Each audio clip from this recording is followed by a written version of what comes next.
Power. Thanks, Nabil. All right, the Duke's Mayo Bowl. We've got a high-paced Wake Forest team against Wisconsin, and then coming up, we have SportsCenter continuing on E2 and the Cheez-It Bowl taking over on ESPN. I can use some Cheez-Its right now. I am love starving. That. Enjoy. Welcome to Capital One Bowl Mania. This is a special presentation of ESPN, home of the college football playoff, semifinals on New Year's Day. Welcome to the Cheez-It Bowl as part of Capital One Bowl Mania. And today from Camping World Stadium in sunny Orlando, Florida, the number 18 Miami Hurricanes face them. We've seen him a few times, Dave. We think he's one of the more exciting players in all of college football. There's certainly a buzz that he brings to this team tonight and obviously going forward. And for more on King, let's toss it down to Katie George. Well, Manny Diaz lights up when he tells you De'Aaron King chose Miami twice. Back in January when he committed, it was under the assumption that he would play in one season and then declare for the NFL draft. Then COVID-19 hit and players were granted an extra year of eligibility. He told me he didn't give it much thought until after the North Carolina loss. He sat down with his family to discuss his future. He said he wrote out the pros and cons of declaring for the NFL draft and returning to Miami for a second season. He said his love for his teammates, the culture, the direction Manny Diaz is taking this program, and the opportunity to play in Rhett Lashley's system in consecutive seasons were among the pros that helped him make this decision. He said he trusted his gut and he's ready to run it back in 2021, guys. Well, it was great news, certainly, Coral Gables, Florida. He is the Canes' most highly respected player on both sides of the football. Manny Diaz will tell you that. Last year, 6-7, a major turnaround at 8-2. And Mike Gundy used to be a big star quarterback for Oklahoma State, now in his 16th season. As mentioned, 15 consecutive bowl appearances for the Cowboys. Beautiful evening here in Orlando. 75 degrees, partly sunny skies as we get set to get this one underway. Miami won the toss, and they have deferred to the second half. Kicking game, a big reason that Miami was able to turn things around. Borregales there about to kick off. He's an All-American, first-team All-American, named this week. Hurricanes 2 losses coming to Clemson and North Carolina. They have only faced Oklahoma State once before. That was in 1991, one of the seasons they won a national championship, one of the 5 for the Hurricanes. And we are underway on a pretty night here in Orlando. And about to get it going between two teams ranking in the top 25. The quarterback, Spencer Sanders, about to come out for the Cowboys. An honorable mention, all Big 12. Tim, he's a good athlete, a good runner. He is a very good runner. He's a highly recruited player coming out of high school, decides to go to Oklahoma State, and has had a lot of success, especially early on. He's an excellent carrier of the football. He's pretty good in the passing game. He certainly has the arm strength to attack all areas of the field, and he's really developing into a nice player for Oklahoma State. At a 400-yard passing game, 4 touchdowns in that overtime loss to Texas. Going to throw it immediately here, and a completion to pick up the first down, and it is on target to Wallace, taken down by DJ Ivey. Look for that combination a lot. Wallace, an All-American as a sophomore, truly one of the finest wide receivers in college football today. He's a lot of fun to watch preparing for this football game, and I would be surprised if Miami gives him many free access throws like they did there on first down. Sanders going to roll and fire, and nearly picked off, almost intercepted by Couch. So Corey Couch had an opportunity, that right corner, off his fingertips. And Corey Couch, probably the best corner that Miami has. And you know, Sanders, who does a good job throwing on the run, is just inaccurate here. Misses high and inside. He's trying to get the ball to Landon Wolf, and he's fortunate that wasn't picked. So brings up 2nd down and 10 for the Cowboys. Miami defense, as Tim mentioned, trying to overcome the loss of a couple of guys who are going to be playing on Sundays very, very soon. And a low pass going to be caught by Wolf, and then Wolf And Wolf is a senior out of Tulsa, Oklahoma. Made 21 catches this season. 3rd down and 5. Sanders looking to move the chains. Darts that one for a 1st down. Into heavy traffic, but the completion to Wolf again to move the sticks. Yeah, one of the things Oklahoma State does a nice job of, you see how quickly they get to the line of scrimmage, but it's different formations. In that 3rd down to get into a bunch set, and Wolf was just able to sit in the zone. Easy completion for the 1st down. Both of these offenses want to go very, very fast, certainly giving the Cowboys an advantage with the pass rushers Phillips and Roche opting out for the NFL. 1st down and 10. And Sanders with some play action. Plenty of time in the pocket. And fires that one complete. So out of the gate, finding Wallace again a couple of times. Couch with the tackle. And Wallace really a true game breaker. All Big 12 first team. Hasn't played since December 5th because of a knee injury, but he's looking sharp here early. 2nd down 1. Going to throw it again. And a slant here to Wallace, the target, and they'll move him again. I mean, it's remarkable, Dave. I mean, we talked to Blake Baker, defensive coordinator for Miami, and he said, look, we're going to roll coverage to him. We're going to give him all kinds of attention. They've actually done that after the 1st down, first play of the game. He's still involved in the passing game. Here's Brown, the running back, to scamper out of bounds after the completion, chased out by Couch. And the Cowboys have had some offensive highlights. At 47 points against Kansas, 50 against Texas Tech, 42 against Baylor, but some injuries, particularly up front, Tim, have slowed them down, so they've been somewhat up and down offensively. Yeah, and I think we've seen that a lot across the country as teams dealing with the virus, dealing with injuries. Oklahoma State no different in that regard. Stoner, the man in motion, the intended target, made a tough catch there. Dylan Stoner, the number 2 wide receiver, caught 37 passes during the regular season. Had a spectacular day against Baylor with Wallace out, 247 receiving yards. So Oklahoma State, 8 plays, all of them passing plays so far. My kind of game, Dave. It sure is. But I think a big surprise to many who had previewed this game, expecting the Cowboys to come out and run it against Miami. Going to throw it again, but incomplete. And good coverage again by Couch, who's been all over the place. Yeah, Couch is basically in zone coverage here. He's just going to look inside and trap the outbreaking route, and they can't connect there with Brennan Presley. I think the reason that you see Oklahoma State coming out throwing the football is I think they like their wide receivers against these secondary players for Miami. Feel like they match up well speed-wise and ability to go fight for the football. Well, 4th down and 6. Going to go for it here. Very confident in that passing game right away. Sanders, good time. Going to roll and throw it deep. And a tremendous catch. Lunging for the end zone. And a touchdown. Oklahoma State getting it to Presley for 6. Brennan Presley hauls it in. What a catch at the goal line. And then lunging to make sure he got in for the Cowboys.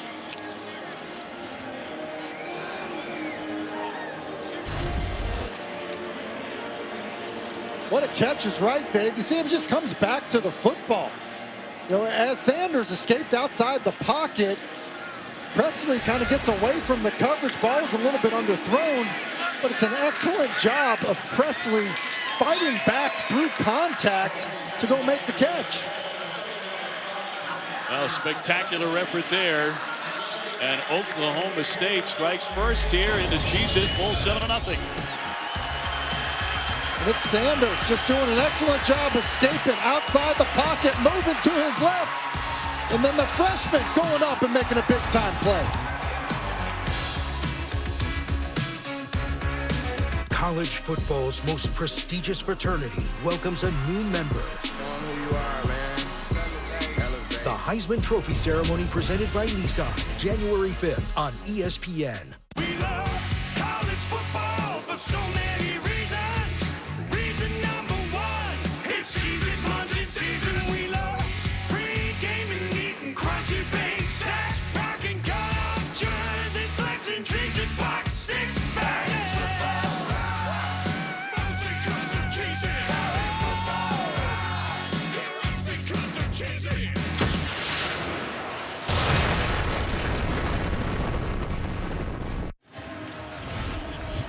at the 2020 Cheez-It Bowl at Camping World Stadium in Orlando, Florida. Tim Hasselbeck, I think Mike Gundy just put Miami in a state of shock coming out slinging the football like that with that passing attack. Well, calling a football game like a former quarterback. 10 straight passes. Just incredible, and a great job by Spencer Sanders, and a great job by Brennan Presley, the true freshman wide receiver, making a play on 4th down. A great catch, great effort to get into the end zone. And so now Miami with Mike Harley will bring out the kickoff.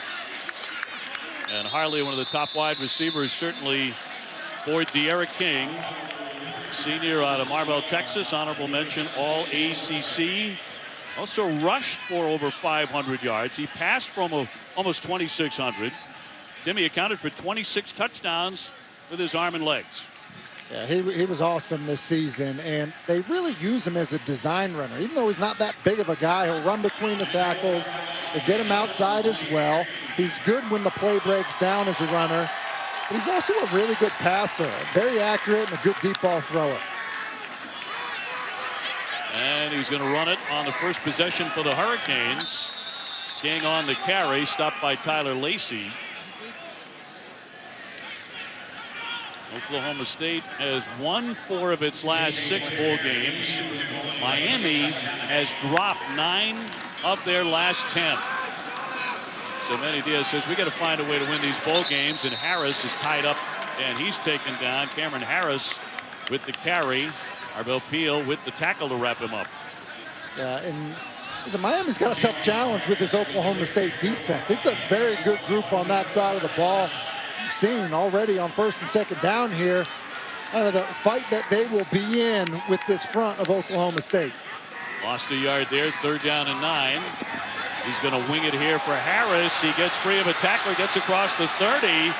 Talk about a fine second effort before Arvell Peel brought him down, but Cameron Harris picks up the first. Cameron Harris is a good back. He's physical, he's got good speed. He's kind of the veteran of the group with 2 young guys behind him. That's an outstanding play on 3rd down. And now the heave by King, and he's going to overshoot his wide receiver. That was intended for Mark Pope, but you see how quickly they want to go. And the OSU defensive coordinator, Jim Knowles, said it's not the speed that's the problem, it's when they freeze. He said that's when you feel like the guy making a speech in front of a lot of people with no pants on. Because he doesn't want Rhett Lashley to get a look at what he's, doing defensively. And so because of that, you've got to match their speed, but also not let them read your mail. Harris trying to bounce outside. Again, shucks a tackler and dives ahead. Tough carry there. McAllister with the stop for the Cowboys. 5'10", 210, and he can be a bruising runner, can't he? He really can be, and I think that, it's kind of been a unique season for him as some of the young guys have gotten involved in the run game for Miami. There's probably been some frustration, but he's really been the reliable back. The guy that's good in pass protection, good on 3rd downs, and he's a physical runner. Trey Sterling, not fooled by King there, took him down to bring up 4th down and 3. And bring on Lou Headley, the outstanding punter. Miami ranks #1 in FBS in net punting. That might be the least interesting thing about Lou Headley, the Australian rules football player who picked that number 94 at Miami because his idol Dwayne "The Rock" Johnson wore it as a Hurricane. And then you get to the fact, Tim, he's 6'4", 230, so he probably ought to be a linebacker. He's a punter. He does look like a linebacker. Maybe it was his rugby days. And virtually blanketed in tattoos all over his body. 7-0 Oklahoma State.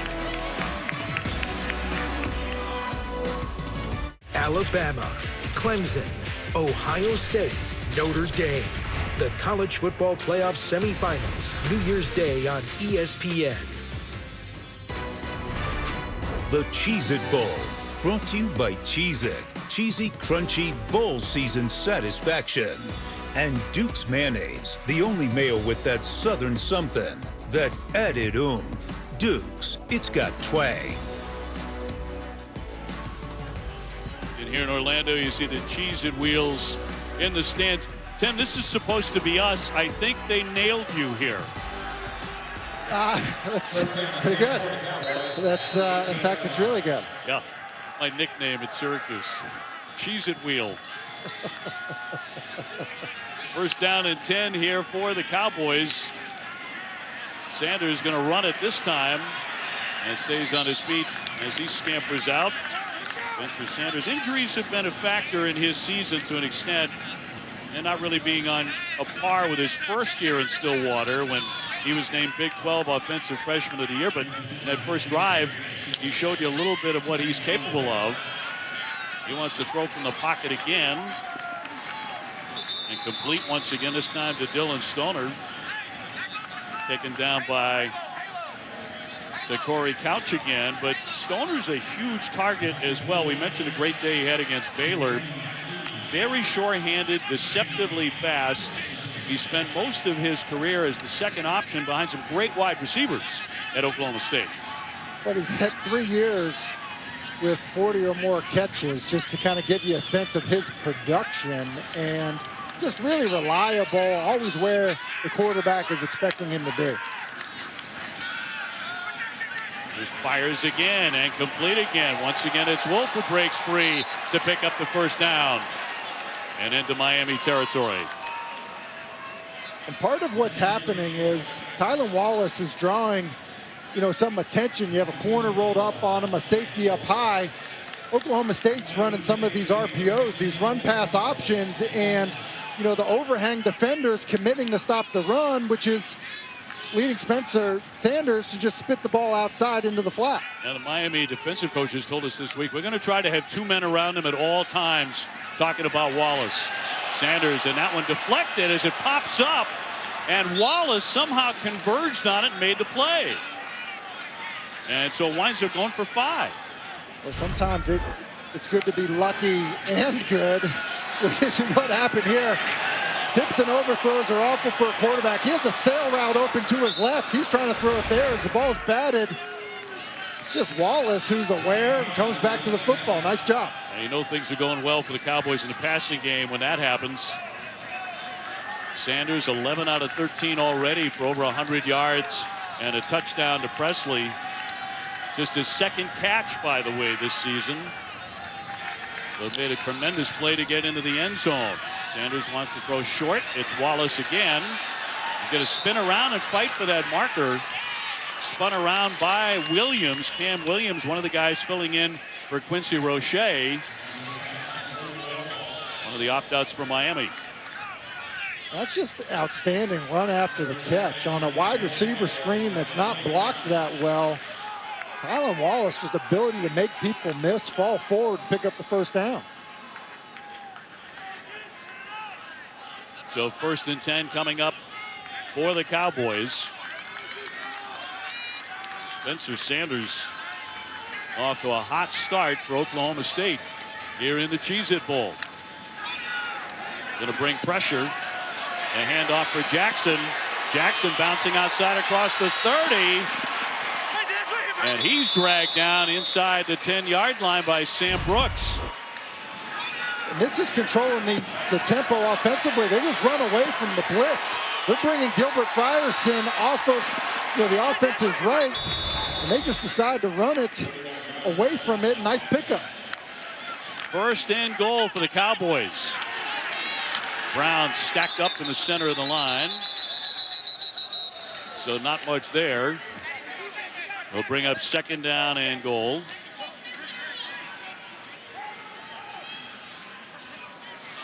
And Oklahoma State already in front here is 7-0 and looking for more against Miami. On this drive, 7 plays, 72 yards.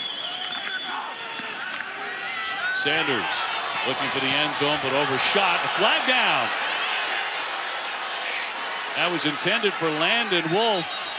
Hall, the strong safety, with the contact, and that brings the penalty. It's going to run a little switch route here as you see Wallace up top and kind of almost like this bubble and then get vertical. You're trying to get some traffic. Pass interference. Defense, number 26. The ball will be placed in the spot of the foul. Automatic first down. Just too much contact by Gervin Hall.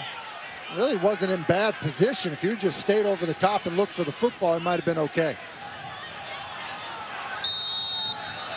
So 1st and goal for Oklahoma State. Sanders looking to power the Cowboys into the end zone again. Brown with a handoff.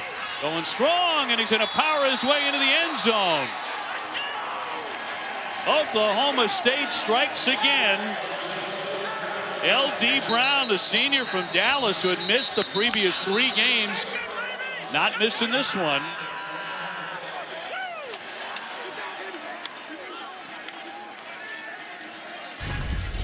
For an offensive line that's banged up, they sure get a lot of movement. They just run power. You know, down, down, and around. The right side of the offensive line is blocking down. They pull the guard around. And that's just good power football. Blocking your man into the end zone. That's the coaching point. Go score with your man. Logan Carter does that. You got a man Pretty down good here. effort by the guys up front. Man down for Miami, Tim. That is Jonathan Ford.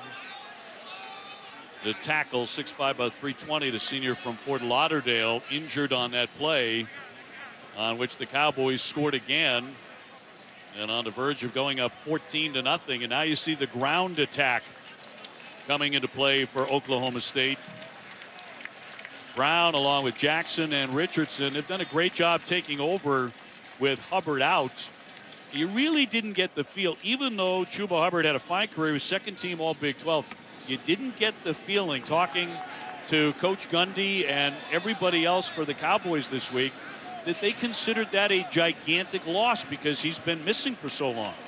It certainly didn't feel that way talking to them. Is, you know, they feel like they've got 3 really capable backs, and getting L.D. Brown back in the lineup, he did miss the last 3, and they have a kind of a stable of backs. And you think about Desmond Jackson, doesn't have a single negative run this season. It's pretty good for a guy that has over 500 yards rushing. And yeah, I think they feel like they can roll them in, keep them fresh. And because of that, you know, maybe it doesn't feel like there's much of a drop off in their run game. Jonathan Ford has to be helped off. And Oklahoma State looking for the extra point. Brady Pohl. And he drills that to make it 14-0 Cowboys.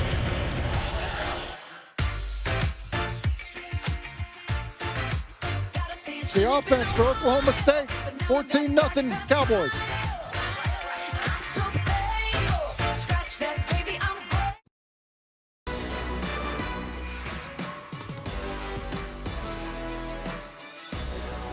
Well, the last 2 bowl games coming up on Saturday, 4 Eastern. Number 25 Oregon taking on number 10 Iowa State.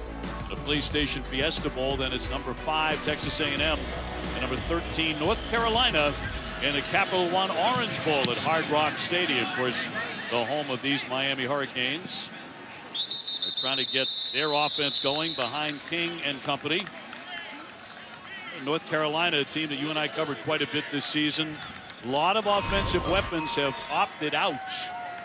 And most of the guys kind of leaving Sam Howell all by himself, too. Yeah, a little bit, probably a bad feeling for Sam Howell. And, you know, I think you're probably getting a pretty angry, motivated A&M squad as well. And so Mac Brown, who's done a great job at North Carolina in a short period of time, certainly going to have his hands full. Mike Harley in motion. And we'll see if there's a counter here from Miami. Short pass. Going to pick up a first down on that play as he got it to Brevin Jordan, the tight end. The better tight ends in a tight end rich conference in the ACC. It sure is, and Brevin Jordan's among the best of them. And, you know, he's a guy that I think they really need to get involved against this defense. You know, you look back at the Kansas State game for Oklahoma State, and had some issues with the tight end, and it wasn't a guy of Brevin Jordan's caliber. Harley trying to make something on that sideline. Top receiver, the fastest man from Miami, taken down by Malcolm Rodriguez, who, after a 4-yard pickup, took him out of play. Rodriguez leading the Big 12 in solo tackles with 52. He was, after all, an all-state wrestler in high school in Oklahoma. Here's Harley again, trying to bounce out, trying to get free. He's going to be stopped by Trey Sterling. You know, in this defense, as you get third down here for Miami, this defense for Oklahoma State has been tremendous on third down. One of the best in the country. And they just find a way to kind of switch looks up, you know, rally to the football. You know, you mentioned Rodriguez is a former safety, a high school quarterback. He's got good speed, good instincts, and you know, I think this kind of three safety defense does a good job in these third and mediums. Well, they sure do. They're #2 nationally in stopping the opponent on third down. King's going to be well shy of a first down as Murray made the tackle. That's a very good defense. This defense has scored 4 touchdowns this season. That's #1 in FBS, 3 fumbles and a pick 6, so they get it done. You almost get the sense for Miami a little bit with how it's going, already down 14. You know, that maybe want to pick up that first down right here on 4th down. 4th and 2, so they'll go for it. Down by 2 touchdowns. This is, of course, one of those situations where they're not going at warp speed. They send Pope right behind the quarterback. King to roll. He's going to throw it up there, and it's broken up. And he's stopped on a play by Christian Holmes, intended for the tight end, Jordan.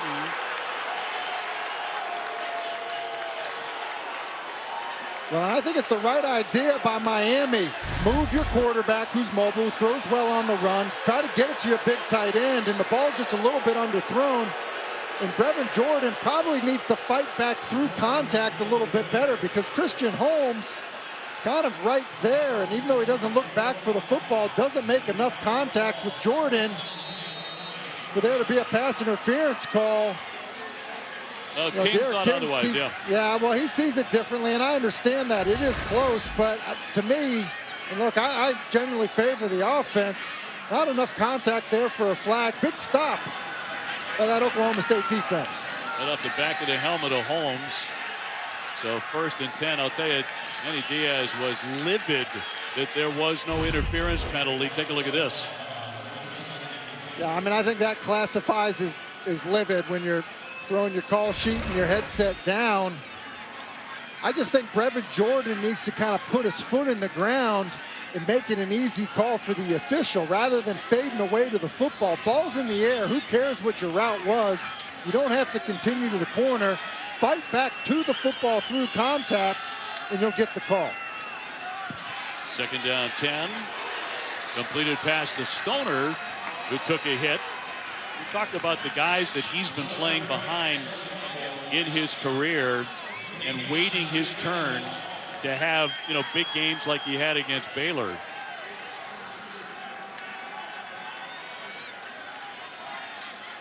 So 3rd down and 1.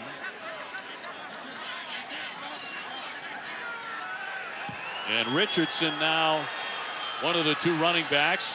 Sanders going to throw. Wallace picks up a 1st down.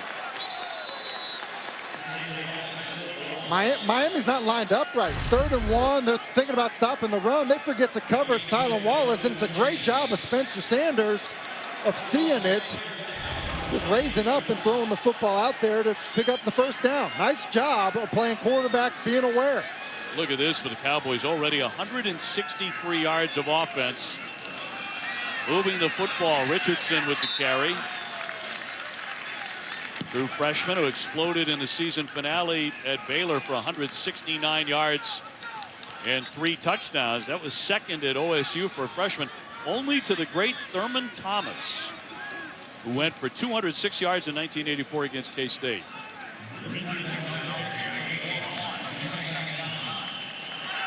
Second and 9. Richardson remaining in. He'll carry it again to the center of the line. And he will gain on that play 2 yards to bring up 3rd down. It just feels like after what happened to Miami against North Carolina, you're down 14-0 in the 1st quarter. You got to find a way to get a stop. You finally get to a 3rd and 7.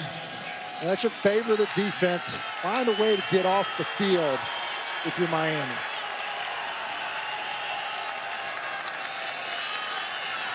Sanders to put it in the air again.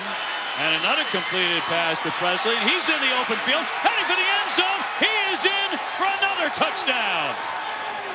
And the freshman has already had himself a night, 32 yards, and the Cowboys get 6 more.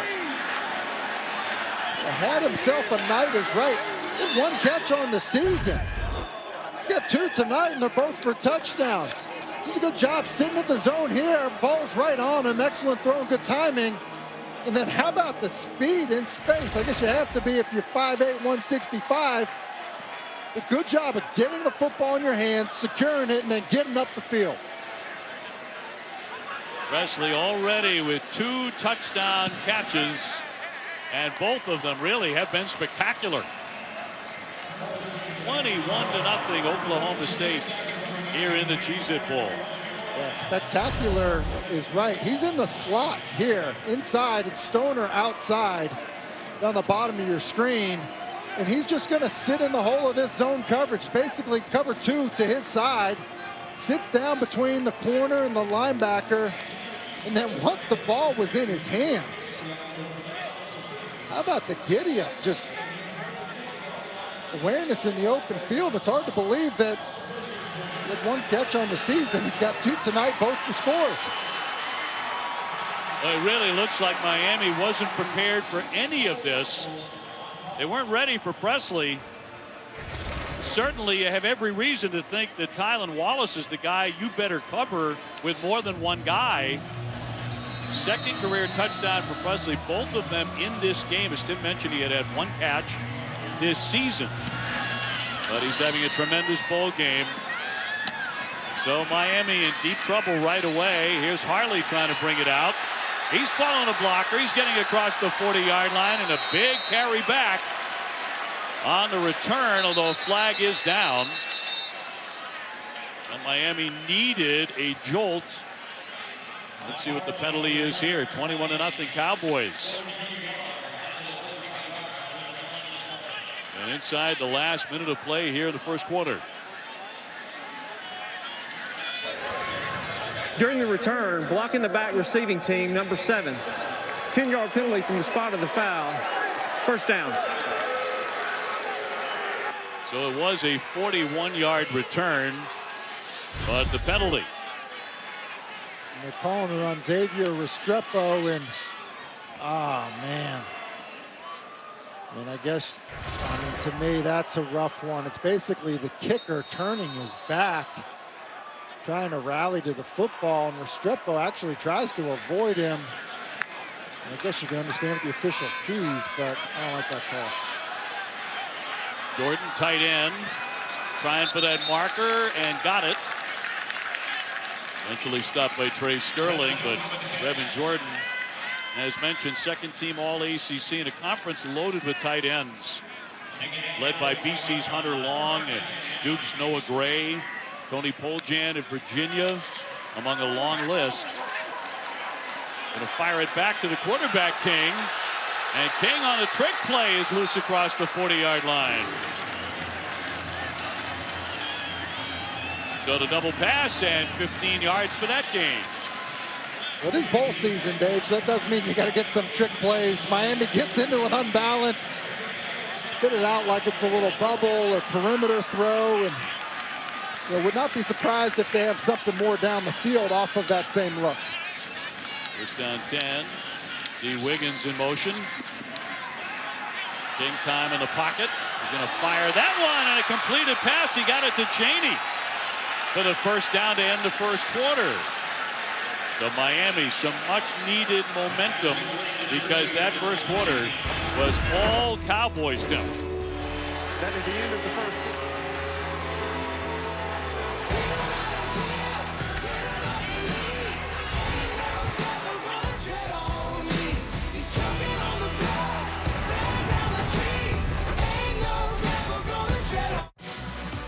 Welcome back to the Cheez-It Bowl as part of Capital One Bowl Mania.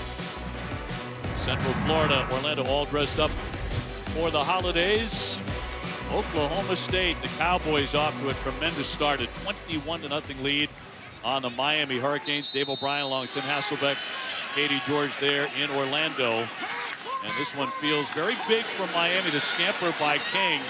I realize it's just the early seconds of the second quarter, Tim, but it feels huge for Miami. It certainly does. I mean, down 21, your last time out, kind of had an offensive explosion, run you off the field a little bit, and kind of was starting to have that North Carolina game feeling, which was the feeling that Manny Diaz felt like his football team had to get out of, the taste out of their mouth. And so, yeah, down in tight here, a response feels like, maybe give this team a little bit more life. King rushing for 3. Brings up 2nd down and 7 for the Canes. D'Eriq King, so much of their offense running right through him. They'll go to the end zone for the touchdown. Caught by Brevin Jordan, the tight end. Yeah, must have from Miami. A 10-yard strike, and the Canes are on the board. Well, there's the answer. That's a great response. And it is Brevin Jordan. We've talked about, you said, Dave, obviously a really good tight end. He's in the slot here. He's just going to run to the post. A little seam that'll bend to the middle, coming off of the play action. It's good timing by D'Eriq King. Good ball location for his big tight end. So the All-American Borregales on for the extra point. An absolute must there from Miami if they're going to say they're back in the football game. As we get the second quarter underway, that'll make it 21-7. Well, Miami fights back. D'Eriq King with a couple plays finds his star tight end over the middle for 7.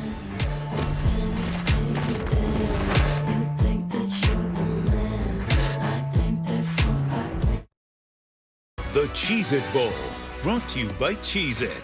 Cheesy, crunchy bowl season satisfaction. Number 18, Miami, on the scoreboard against number 21, Oklahoma State. Dave O'Brien, Tim Hasselbeck, Katie George. And the game tonight from Orlando as Miami gets into the end zone on the strike by D'Eriq King to his tight end, Brevin Jordan. And Miami sticking their toe back into the football game. Borregales to launch the kick. And it'll come out to the 25 to begin the drive. Well, there's the great Ed Reed, who is Miami's chief of staff on a championship team in 01. College Football Hall of Famer, NFL Hall of Famer. For more on Ed, let's toss it down to Katie. Well, guys, Miami defenders were certainly relieved as they watched Brevin Jordan find the end zone. But Ed Reed has been busy down here on the sidelines. Multiple DBs have had conversations with him during the break. Manny Diaz brought Reed on staff during the offseason. He says he's been instrumental as another set of eyes for Diaz and in helping this Miami secondary. Pretty cool to be able to learn from somebody like Ed Reed. Yeah, one of the best. Oklahoma State with the football on the carry. It's L.D. Brown and still powering ahead. I think not many coaches can say they had as many moves pay off in one season, Tim, as Manny Diaz in 2020 after going 6-7 the year before. Ed Reed was a huge one. He also brought in a new offensive coordinator in Rhett Lashley from SMU. Remade the coaching staff, did a lot of great things. Ed Reed's career, this is his first year as the Miami chief of staff. You betcha they're going to listen when Ed talks. I think it's safe to say that's the most swag a chief of staff has ever had, ever.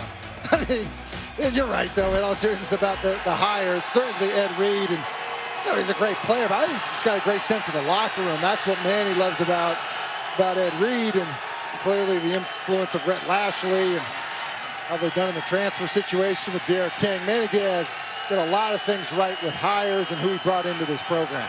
Ed, by the way, 64 interceptions in his NFL career on his way to the Hall of Fame.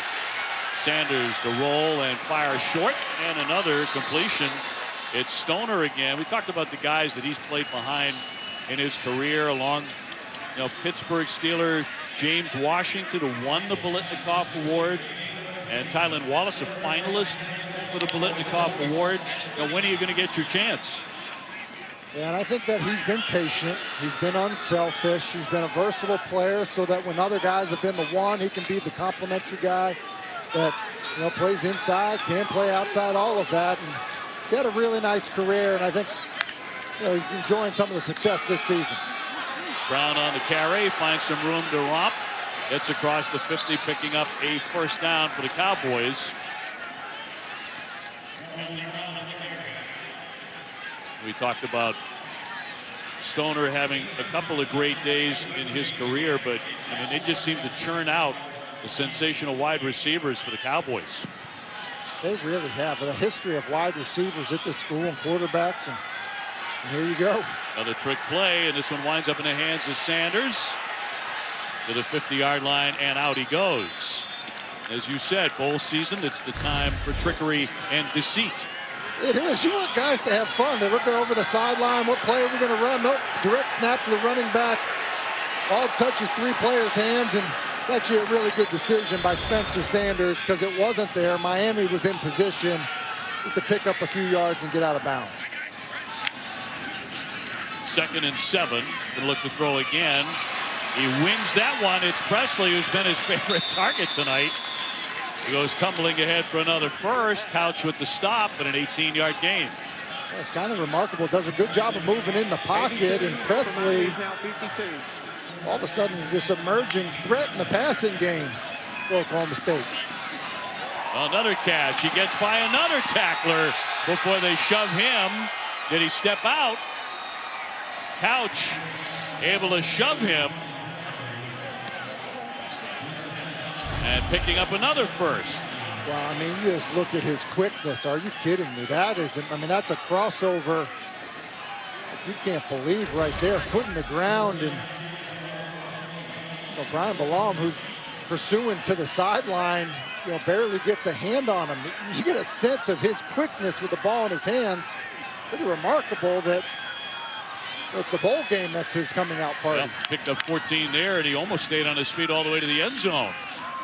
Carry by Richardson right into the pile. Staying on the ground there for a 2-yard gain. Cowboys leading at 21-7 and hungry for more here in the second quarter. I feel like the tempo that Oklahoma State is operating with offensively is really taking its toll on Miami. Hard time getting lined up, and then you don't know when they're slowing you down to get a look at you. Sanders trying to find that end zone again. 2nd and 8. They'll throw it again, and another completed pass on the near sideline to Tay Martin. Shoved out by Couch, who's been called on to do a lot of heavy lifting here early. That'll pick up 3. Couch, the sophomore out of Fort Lauderdale. How about this arm slot for Spencer Sanders? He certainly found a way to find a bunch of completions. He's definitely adjusted his arm angle at times. I've been impressed with his just awareness in the pocket, some subtle movement to just create a little bit more time to be able to push the ball down the field. They stay on the ground, but not much there for Dominic Richardson. Not on that carry. They lose 2, in fact. The stop by Cam Williams, the freshman. To pick up on the arm slot thing, when you run these RPOs, you're not blocking the pass, and so you have to find a throwing lane. There's certainly an art to it, and Spencer Sanders has done a good job with it. Brady Pohl coming on. He'll attempt this from 28 yards. And a flag down. 8:58 to go in the second. False start. Offense number 96. 5-yard penalty. 4th down. So that will back up Brady Pohl here, who was thrust into action when the #1 kicker Alex Hale got hurt. Hale, by the way, another Australian. Is all Big 12 honorable mention. So this is from 33.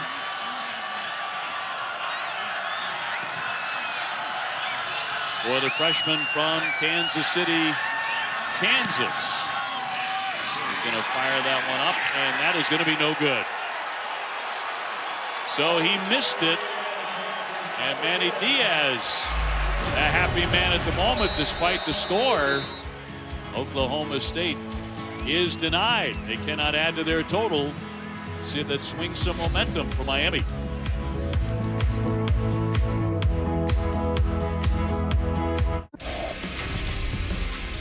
Well, now let's take a look at our clutch delivery brought to you by Chipotle. The clutch delivery is coming from Spencer Sanders. He's been outstanding from inside the pocket, showing a bunch of poise, doing a good job with that. There's that adjusted arm angle and arm slot, and the ability to escape and create offense. Moving to his left, able to find Presley for the first score. I've been really impressed with him. I mean, there's a calmness in the pocket, and been really accurate, and yeah, you should kind of high step and be excited for how the night has gone so far, Spencer Sanders. 19 for 22, 205 yards, 2 touchdowns. Miami to run it, and looking to bounce outside. Chaney down the sideline, trying to cut back in. A huge gain for the Canes. That rush for 44 yards. Yeah, coming off the missed field goal. How about this momentum swing? It's Chaney. He's got good speed, true freshman. They're really excited about him. He's been more involved as the season has gone along, and you see it there, the vision and the speed, and unfortunately, it seems like they're walking this one back. See where he stepped out. That's the key. So back that up to a 27-yard rush because he stepped out of bounds. King wanting to go fast and incomplete, underthrown. And intended for D. Wiggins. So brings up second down for the Hurricanes, trying to capitalize after the missed field goal. Down 21-7.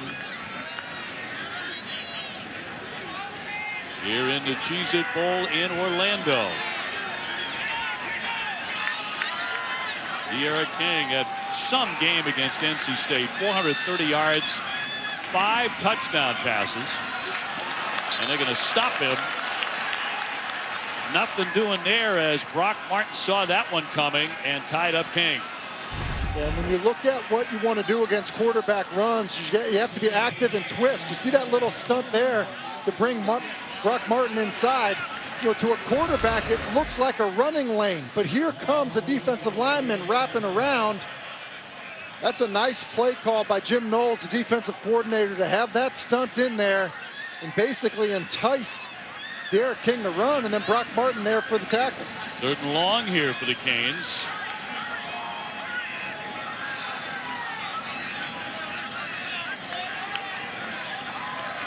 On 3rd and 12, he's back to throw.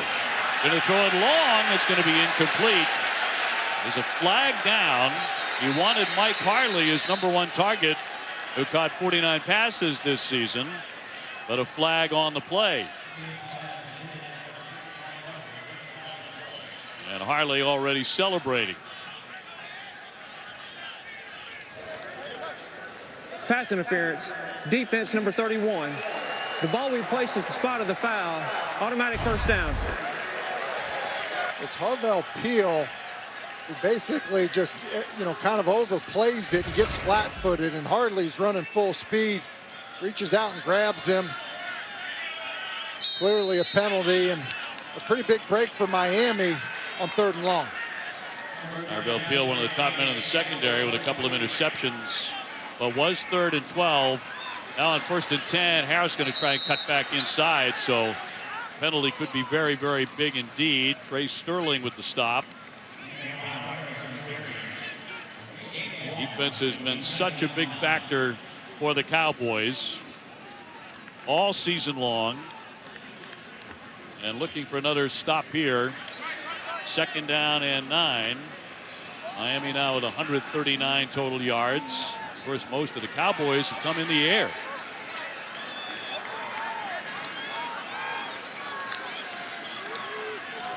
On 2nd down, he's going to try and run it.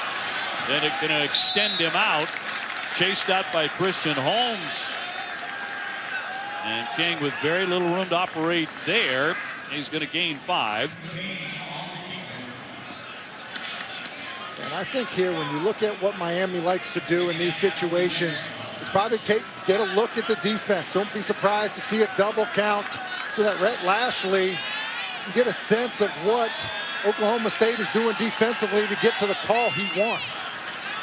3rd down and 3. Harley on the move. King to throw. Finds Harley. He gets the 1st down, and he's going to get something extra as well. He kept on moving before Harvell Peel finally got him.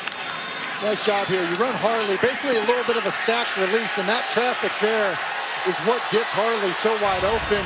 Just running to the flat. Good timing by Derek King.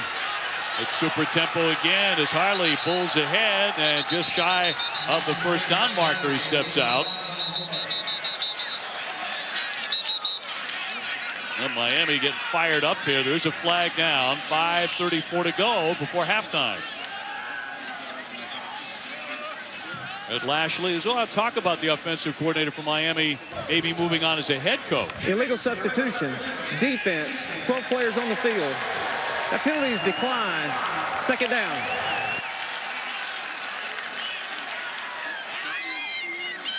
Now, Red Lashley's name came up the opening at Vandy for a couple of weeks there. His name was in the mix. 2nd down and short here for the Canes. King throwing, hitting his tight end. That's Will Mallory. They really have a two-headed monster at tight end between Jordan and Mallory, don't they? They really do. Will Mallory, a very good player, be a starter, you know, most places, and they kind of feel like when their best 11 are on the field offensively, both of their tight ends, Mallory and Jordan, you know, are on the field. They do rotate them through. Both guys have kind of dealt with injuries this season. They're fortunate to have that kind of depth there.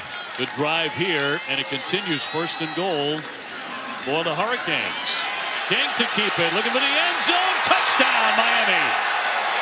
There is a flag on the play. A flag down, but King finds the end zone. And Miami showing a lot of life here. If it holds up, it's a 7-yard touchdown run for Derek King. Now we check the penalty. Holding, offense number 53. 10-yard penalty from the spot of the foul. Still 1st down. So erase the touchdown on the hold. Well, the call's on Ja'Kai Clark, number 53, the left guard right there. And it's kind of a zone read with an escort run. It's going up to the linebacker level.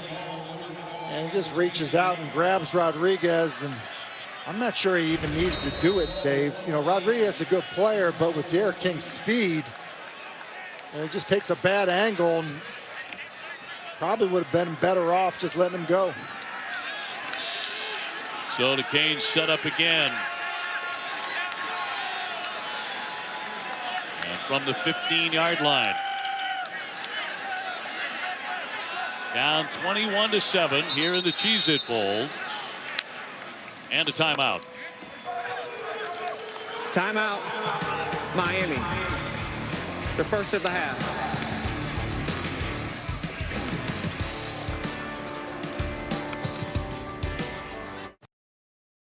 The college football playoff semifinals, New Year's Day on ESPN. Well, can't make it to the playoff in Miami? Join us virtually for the College Football Playoff All Access Experience, featuring exclusive content and a chance to win prizes. You can register today at collegefootballplayoff.com/all access. Great time of year. College football semifinal coming up on Friday. 1st down and goal here for Miami. Once again in need of a score. This is the 10th play of the drive for King and the Canes. Here's Harley. And spun out of bounds by Trey Sterling, who's been very active out of that secondary for the Cowboys. Yeah, and that's another one of those plays. We saw that double pass earlier. It's basically the same formation. They're in unbalanced.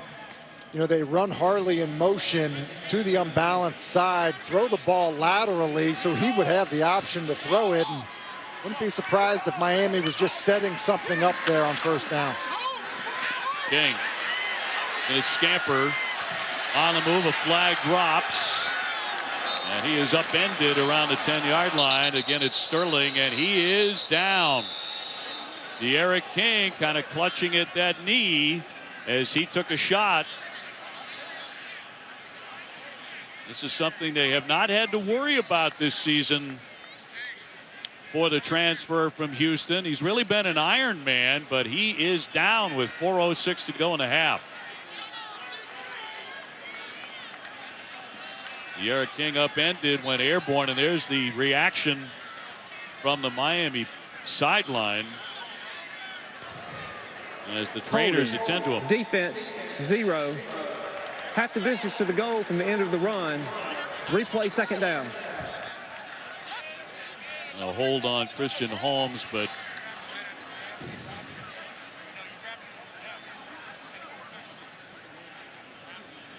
you wonder if even before he took the hit, Tim, when he went to plant, if that's where he might have injured himself. We're going to step away here with 4:06 to go in the first half, and Oklahoma State on top of Miami 21-7.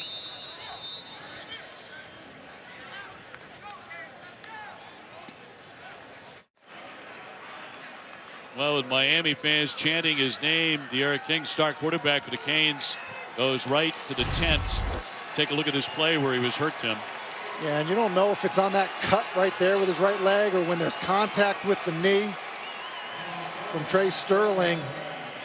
Either way, you just hate to see it. Does have a history of a knee injury, tore his meniscus in 2018, and now it's going to be N'Kosi Perry in at quarterback for the Hurricanes. The junior from Ocala, Florida, played very little this season. He's going to throw immediately. It's batted down by Trey Sterling as he looked for the end zone. And Perry, who attempted only 13 passes all season, 7 out of 13, 1 touchdown and 1 interception, 6'4", 190. He is 6-3 as a starter, over a 3-year, career, and he had Brevin Jordan there. That one has got to hurt a little bit. He's got Brevin Jordan. The ball just gets batted at the line of scrimmage. Otherwise, we've been 1 for 1 for a score. 3rd down and goal. Looking for the short pass again, and that one's going to be broken up and incomplete. Rodriguez broke it up, intended for the running back Harris, and now he's down. Cam Harris is on his back. And D'Eriq King out of the tent, needing a lot of help just to walk slowly along the sideline. Terribly disheartening after the great news this week when he announced in Coral Gables he would return for another year to take advantage of the NCAA eligibility rule and come back in 2021. Let's get on to Katie George. Dave, Tim, the athletic staff here at Miami, they asked D'Eriq if he wanted them to bring out the cart for him, and he said, no, I'm going to walk it myself. And as you can see, he's barely putting any weight on that right leg. His right knee clearly injured at this moment, but talk about toughness. He said, I'm going to walk the whole way. Number 52 for Miami is now wearing 82. I mean, this is one of the reasons they talk about how much they admire him on both sides of the football. The defensive side loves him just as much as the offensive guys do. Well, you saw, Bubba Bolden was one of the first guys, the good safety from Miami, was one of the first guys over to check on D'Eriq King. He was down on the ground on the field of play, and there are some guys that will say, listen, no matter what, I'm not coming off the field on a cart. And obviously D'Eriq King has that mentality. He was described to us as a guy that just loves college football so much. Rhett Lashlee even said he's almost like Tim Tebow, the way he just loves college football so much. That's hard to see, just as a fan of college football, to see D'Eriq King exit a game that way. Now there's Cam Harris, who is injured on the last play, who at times has been the #1 running back for Miami this season. Well, Borregales on from 22 yards to try and get the Canes back on the scoreboard, and he does as he drills the field goal. He is 19 for 21. But the major story here in the final minutes of the first half, certainly the injury to the star quarterback from Miami, D'Eriq King, on this play. It's a drive that you come away with points, and it feels like a loss right here because, you know, the player that has given your team so much hope, as you said, Dave, on both sides of the football, leaves the game. You just see the concern from everybody on that Miami sideline, and that's tough. It's hard to overcome, you know, with losing your quarterback in any situation, but you know, a quarterback that has meant so much to this team and this program in such a short period of time. Yeah, and Tim, a season that became a triumph for him could have easily gone the other way, you know, transferring to a brand new program, new system. He lost his father in February. His dad died tragically. His mom was battling breast cancer and has been able to battle that into remission. I mean, it could have been a very, very different story for him.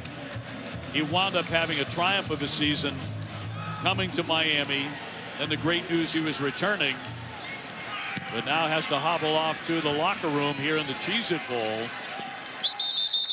with just under 4 minutes to go, and Oklahoma State on top 21-10. Time for a studio update. Let's toss it back to Matt Barry. Yeah, guys, good evening. You certainly don't want to see that in a bowl game. Coming up in the Capital One halftime report, can the Buckeyes get their revenge coming up against Clemson in the college football playoff? Plus, Devontae Smith makes a little history, and we'll preview tonight's Alamo Bowl, Texas and Colorado. We've got a nightcap. It's going to be fun. Jesse Palmer, Joey Galloway join me coming up on the Capital One halftime report. Hey, Matt, thank you very much. So the Cowboys take over on offense, which has stalled a little bit here, and Miami coming to life on the defensive side. As to Jade Silvera, the junior out of Pembroke Pines, Florida, with some emotion, and they lose 2 on that play. So 2nd down and 12. Sanders has had a great night.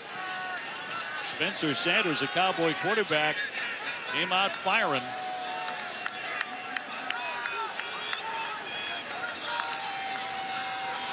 Jackson in the backfield, pressure on the quarterback.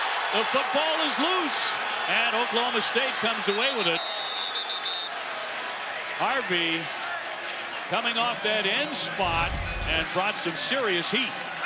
They sure did. This is basically a race to the quarterback.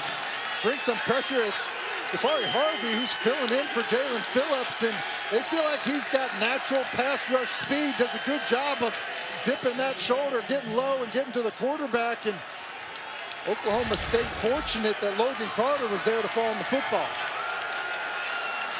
So 3rd and 20 as the Cowboys are backed up.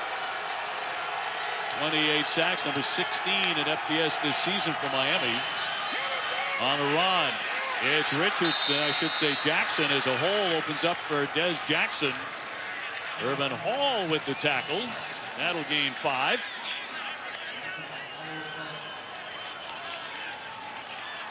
You wonder, Dave, how Miami's going to handle this drive with Derek King not available. You know, how comfortable are they in a 2-minute situation with N'Kosi Perry? The Cowboys forced to punt for the first time in this game on 4th and 15. And Tom Hutton, a 30-year-old true sophomore from Australia, as he will launch this one. Harley bobbles it. Miami with the scramble with Oklahoma State. We'll see who came away with that. Both sides indicating they have the football. Now Miami is, as they take him off the pile. Another loose football as Harley bobbled it. And Oklahoma State will have the football. So Miami with a special teams mistake. And Harley Jr. usually very sure-handed, but he gave it away. Well, this is brutal. It's just a fair catch. Should be there, and he just bobbles it. And then looks like Corey Couch maybe has a chance to fall on it, but his momentum takes him past the football. If your defense has a great stop, the special teams blunder, put your defense in a really tough situation now on a short field. So Sanders and the Cowboys get it back. On top 21-10 here in the Cheez-It Bowl. They're going to bring some more pressure. Sanders evades that. He's going to fire long. One at Presley again. Good coverage there by DJ Ivey on the pass play. That's close to being a phenomenal play by Spencer Sanders. See him climb in the pocket, all types of traffic around him. And that was a long throw from the right hash on a corner route to Presley. Sanders, a former Mr. Texas football, highly recruited. Had offers from Ohio State, Texas A&M, Penn State, lots of schools. On his feet, and he will go out of bounds with 1:31 to go here in the first half. Well, it started out all Cowboys. Sanders having a great night. But Miami, even with the loss of their quarterback, and a huge loss indeed, able to nudge back into the game. 3rd down and 10 coming up. Oklahoma State trying to take advantage of the turnover.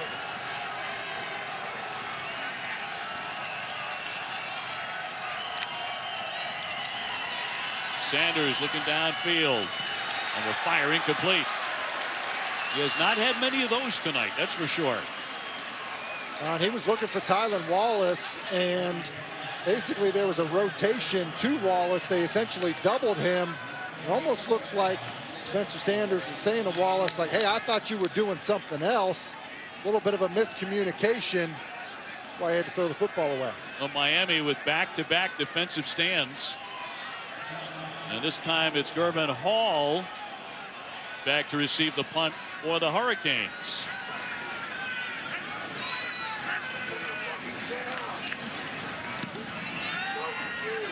And Hutton with a short punt, and at the 10-yard line, the Miami drive will begin with 1:20 to go, 31 yards on the kick.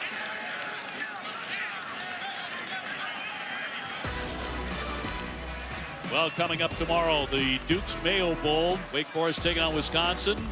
Then at 8, the first of the New Year's 6. Heisman finalist Kyle Trask leading number 7 Florida against number 6 Oklahoma in the Cotton Bowl. It's kind of remarkable when you see Kyle Trask and realize that he wasn't even a starter in high school. What he's done at Florida, you know, playing behind De'Aaron King in high school. Certainly had a heck of a college career. Perry, backup quarterback, gets the pass away to Chaney. Chaney, good wheels taken to that sideline, chased out by Christian Holmes. Staying on Kyle Trask now. 4,100 passing yards, the most in FBS. 43 touchdowns. 43. That's like a career for a lot of guys. Just, and again, without being a starter in high school, it certainly meant a lot for Florida season. Perry winding up, throwing long, and almost caught, and should have been caught. D. Wiggins had it in his hands. An underthrown ball. He should have made the play. And the underthrown go route is so hard for defenders to play. You just see Wiggins knows where the football is, comes back to it, does a good job of that. Bernard Converse kind of gets out of position. That's right in the hands of D. Wiggins. Big 6'3" wide receiver. Should have come down with that one. Got to make that play. Miami's certainly not playing it safe here, with Perry as the backup. 2nd down, 10. Gets it off short here to Pope, and Pope will be tied up. And once again, Rodriguez there to make the stop. It goes for 2 yards. And Dave, you get some of these wide receiver screens, things like that, things that Oklahoma State is very familiar with defending. See the way they can rally to the football. Now, I do think you've got to be a little bit more careful here as you see Miami slowing it down on 3rd and 8. With just over 30 seconds left to play in the half. Well, you got to wonder how the Hurricanes can bounce back, you know, mentally after the loss of a terrific quarterback in De'Aaron King, who's been a leader all season long. On the slant, that's going to be a completed pass to Harley. Mike Harley, who had 10 catches and 170 yards against Virginia in October. They also hit him on an 89-yard touchdown pass against Duke. There's 7 seconds left here. And this season, for every field goal and extra point made by participating universities, All-State will make a contribution to the university's general scholarship fund. Thank you, All-State. A timeout, Oklahoma State. And head coach Mike Gundy, the former star quarterback at OSU, his name is still very prominent in the Cowboy record books. His team on top 21-10. Oklahoma State. Please reset the game clock to 14 seconds. You see the game clock go to a reset of 14 seconds. I was a little bit surprised that he didn't call a timeout when it was 3rd and 8. 3rd and 8, right.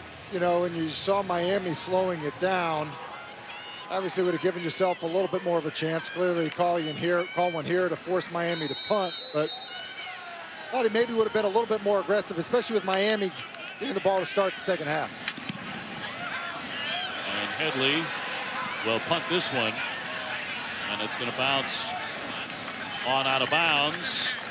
So just a few seconds left here in the first half. Headley is quite a character. We talk about all the tattoos. One of those on his arm is of a UFO abducting a cow. He actually owned a tattoo parlor, then worked as a scaffolder hundreds of feet in the air. He's really turned out to be quite a story at Miami. He's turned what was a big negative into a huge positive, the Miami punting game, and he's done it with flair. He has done it with flair. You mentioned his size before as well. Certainly a weapon for the Hurricanes. So that is the end of the first half here at the Cheez-It Bowl. Oklahoma State leading Miami 21-10. We toss it back to the studio. Matt Barry and our all-star crew. You know what? Welcome back to Capital One Bowl Mania. Welcome back to the Cheez-It Bowl here in Orlando as part of Capital One Bowl Mania. Getting ready for the second half between Oklahoma State and Miami. The Cowboys with a 21-10 lead over the Hurricanes, who will have the ball. Miami will to begin the second half, but they will not have their outstanding quarterback, D'Eriq King. He was injured late in the first half. Dave O'Brien, Tim Hasselbeck with you.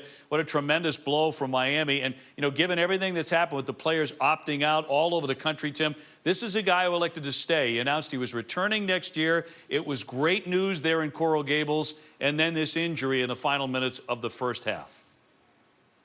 Yeah, it felt like playing in this game was going to be a bridge to next season. There was so much excitement about it. And Miami's battling back, down 21-0, and it feels like, you know, a little bit of the wind out of their sails with the D'Eriq King injury. But N'Kosi Perry started 9 games in his career. Let's see what he can do for this Hurricane offense. So underway here in the second half. Mike Harley's going to take it out. And Harley looking for some open spaces. Finally dragged down hard. And we get a flag on the play here in the first 7 seconds of the second half, with Oklahoma State in charge 21-10. And if you did miss it, if you were not with us at the time, we will show you, we will replay that injury to D'Eriq King. Personal foul, horse collar tackle, kicking team number 4. 15-yard penalty from the end of the return. First down. Here's a look at what happened to King. And it's hard to tell, Dave, if it's on that plant there with his right leg or when Trey Sterling makes contact with his quad. But clearly it was enough to take him off the field, not really under his own power, and that was hard to see. Just as a fan of college football and D'Eriq King's, and well as for that Hurricane sideline. N'Kosi Perry coming on there at the tail end of the half. So trying to lead the Hurricanes back, and a handoff to Donald Chaney. We just pray for the best. We have not had an update. No injury news on King to this point, as that carry goes for 3 yards. He really has been one of the best stories in the ACC this year. And again, some more trickery on a long pass by Perry's got a man, and incomplete, in and out of the hands of Mark Pope. This was a really nice job by N'Kosi Perry. It's a flea flicker. The pitch back to him is low. That's a bad spot for a quarterback to be in. You know, to be fielding a ground ball on a flea flicker, and he does a good job of getting this out there, re-gripping it. Now, Mark Pope's got to come up with that one. That ball, tad underthrown, but that needs to be caught. That's a second big drop by Miami. And D. Wiggins had one in the first half. Flag here. Another one to begin the second half in Orlando. Offside. Defense number 1. 5-yard penalty. Still third down. And you almost wondered why here you didn't get a free play. Like, to me, this didn't look unabated to the quarterback initially. Good job of Perry using the snap count. I would say this about N'Kosi Perry. He's not nearly the same runner, so you're not going to have the design runs that you have with D'Eriq King. But there's other things, probably just as a passer, where he's certainly going to be comfortable. Going to throw short to the tight end Mallory, trying to spin away. Stopped by Tanner McAllister after a 6-yard pickup. You mentioned his history. You know, 6-3 as a starter. Perry throwing for 22 touchdown passes, 10 interceptions throughout the course of his career. Not a factor this season because King became such a big star. First down and 10. Time to throw and complete. That'll be caught by Jordan as he is dragged out by Trey Sterling. When they run the fake wide receiver screen to get the defense to jump up, you see the pursuit that's going to Mike Hartley, and then Brevin Jordan just gets up the sideline. And Dave, I would just say, as we look at N'Kosi Perry's numbers, it was a different offense. An offensive line that was not playing nearly as well. Going to be broken up. Scheme. Intended for D. Wiggins. And Bernard Converse with the coverage for the Cowboys. So second down and 10. So Miami under new management. We'll see how this works out. You know, they usually want to go at warp speed. That's the way they've been doing it under King all season long. That's the offense as designed by Rhett Lashley. This has a very different looking and feeling tempo already behind Perry. Trailing 21-10. Out of the shotgun, pressure on him. He'll dump it and incomplete. Off of Wiggins again, couldn't handle it. He's having kind of a tough night.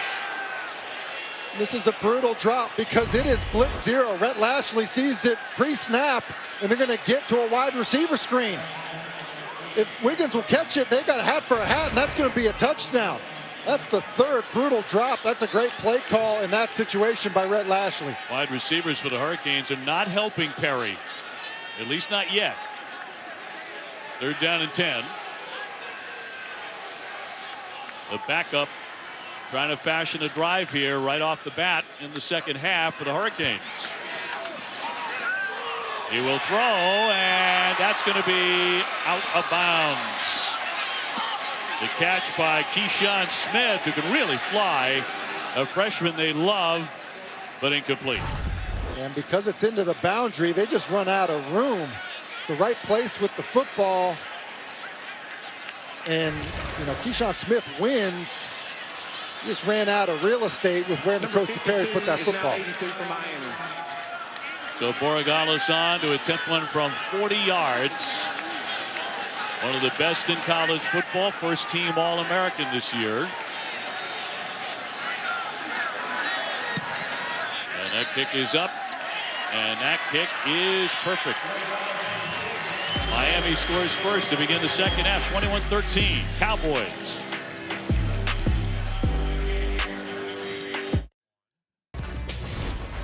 You're watching the Cheez-It Bowl from Orlando, Florida. Miami climbing back into this thing now, 21-13 with 13:25 to go in the third. Let's toss it down to Katie George. I just spoke with Miami's head athletic trainer Vinny Scavo. D'Eriq King has a right leg injury and will not return to tonight's game. They will evaluate the injury further back in Miami when they return tomorrow afternoon. All right, so obviously ruled out for the remainder of the game. N'Kosi Perry has taken over at quarterback, and Tim, he looks like he might be able to move this team.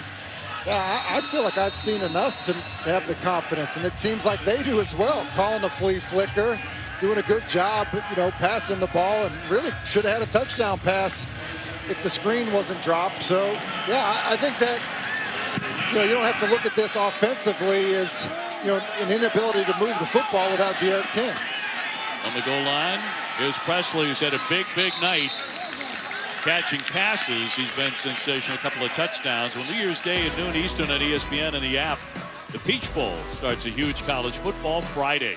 Number 9, Georgia, taking on Desmond Ridder, and undefeated, and number 8, Cincinnati.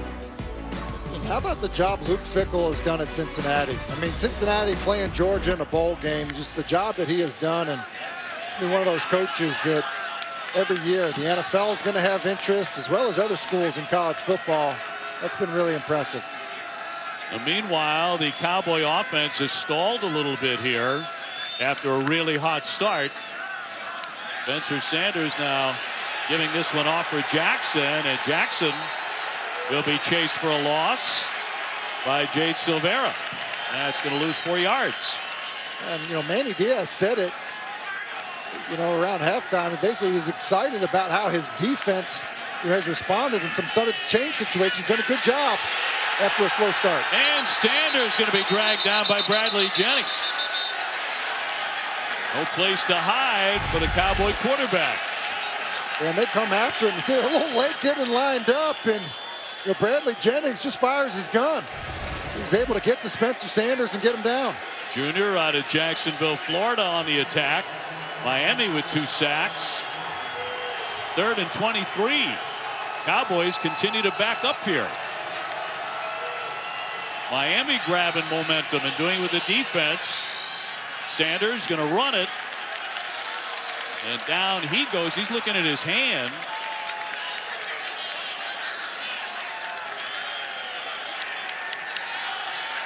So just about 12 minutes to go in the third. He gains 12, but again, glancing at that right hand as he comes off on 4th down and 11, forcing another punt by Hutton.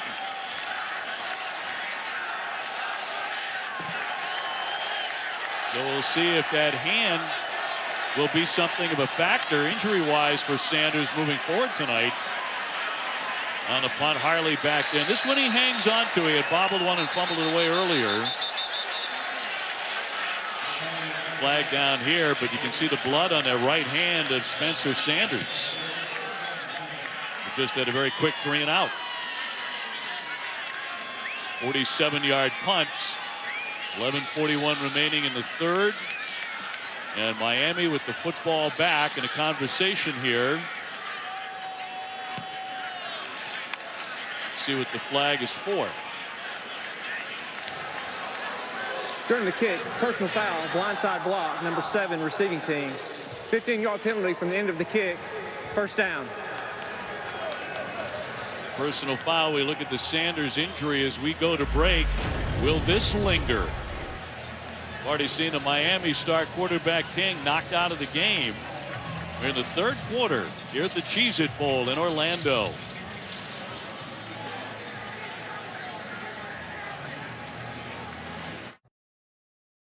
Well, they did a lot of work on their right hand of Spencer Sanders during the timeout.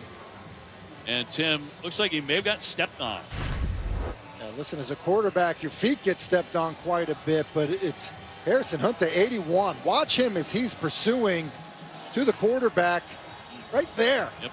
Step on the right hand of Spencer Sanders. And listen, not only, I mean, obviously we saw him bleeding. He cut his hand. Hope that he didn't break any fingers or anything like that. Yeah, that's 6'4", 285 coming down on your throwing hand.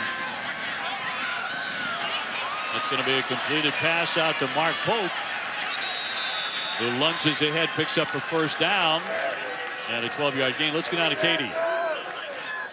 Well, guys, Sanders has multiple cuts and gashes on his knuckles and fingers of that right hand. They put an ointment to stop the bleeding. He writhed in pain a couple of times because that ointment stung, but he did give a smile, said he's good to go. Thanks for the help.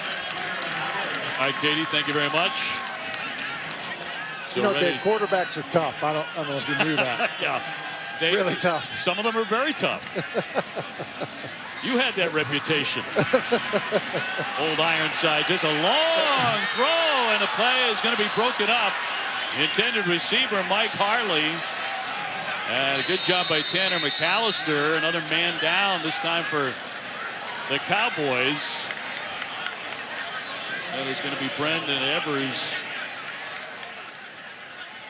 A big tackle, a junior out of Bixby, Oklahoma. 6'2", 295 pounds. 21-13. Oklahoma State with the lead. Sanders, who got off to a tremendous start, slinging it all over the place. Offense has slowed down a little bit. Miami's back in the game.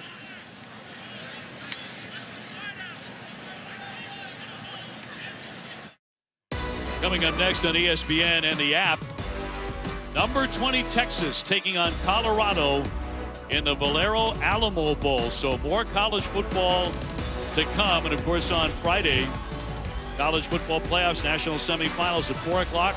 Number 1 Alabama against number 4 Notre Dame in the Rose Bowl. At 8 p.m. number 2 Clemson against number 3 Ohio State in the Sugar Bowl. Both of those games on ESPN. Miami trying to do it with a backup quarterback, stopped by Malcolm Rodriguez as he takes down Chaney. No gain on the rush. So, Tim, who are you taking in those two contests? Alabama, Notre Dame, Rose Bowl at 4 o'clock, game number 1. You know, I like Alabama. I mean, just so good, so much speed. I think that would probably end up proving to be too much for Notre Dame. And, you know, Clemson, you know, I think of Trevor Lawrence. You know, I would agree with Dabo in that he's the best player in college football, and you can see the difference in how he's played, especially run the football in big games. I think that will end up being the difference there. 4th and 1, Miami to punt. As Headley is out. By the way, his family watching in Australia. Offense, 5-yard penalty. Delay of game, 5 yards. This game began at 6:30 in the morning Wednesday. But they're up and watching Lou punt the football, which has done so well. In fact, a second-team All-American. 4th down and 6. Kind of like that idea, Dave, of right when you wake up, there being football to watch. Yeah, that's right up your alley. I know it is. I mean, what's better than that? You're not lying. We've seen football basically on every day of the week this year. You know, so Miami called a timeout. Therefore, there is no delay of game foul. This will be the first charge timeout for Miami. This will be a 30-second timeout. So no penalty and a timeout instead for Manny Diaz and the Hurricanes. Manny, the son of a former Miami mayor, has an awful lot to be excited about as he prepares for 2021. So they called a timeout, so they're going to go for it here.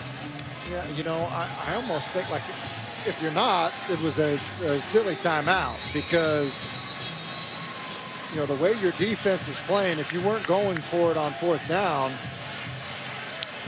you know, I'm not really sure what you were doing. It's a one-score game right now. The timeout could end up being valuable. It does look like Brett Lashley is talking to his offense. So now all of a sudden the timeout makes a little bit more sense. And Perry back out there, the quarterback. 4th and 1. Now, of course, this would almost be an automatic many times for King when he was in there at the quarterback spot. Going to hand it off here for Harris.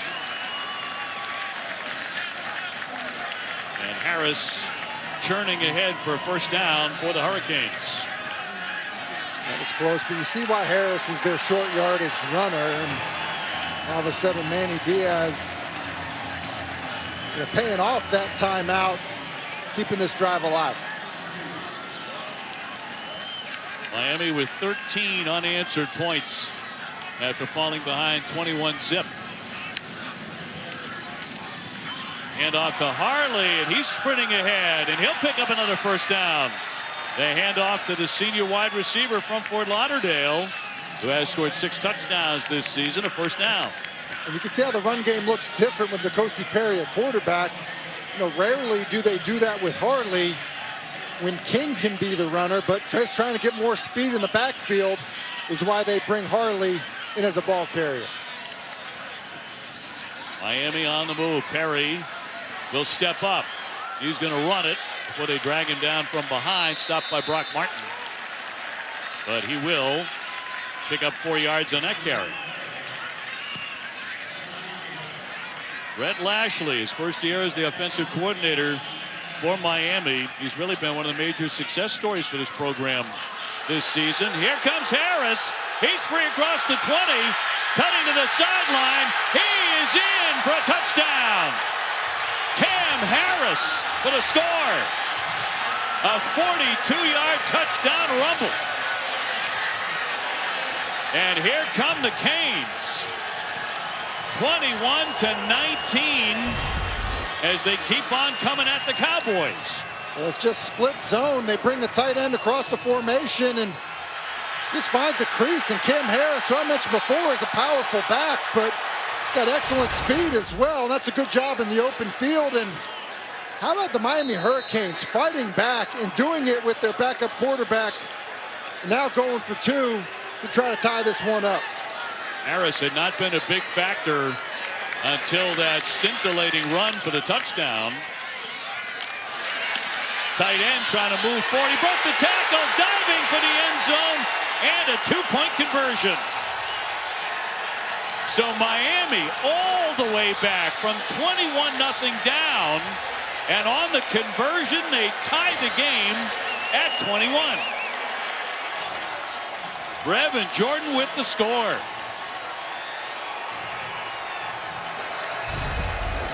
Well, how about the Hurricanes punching back?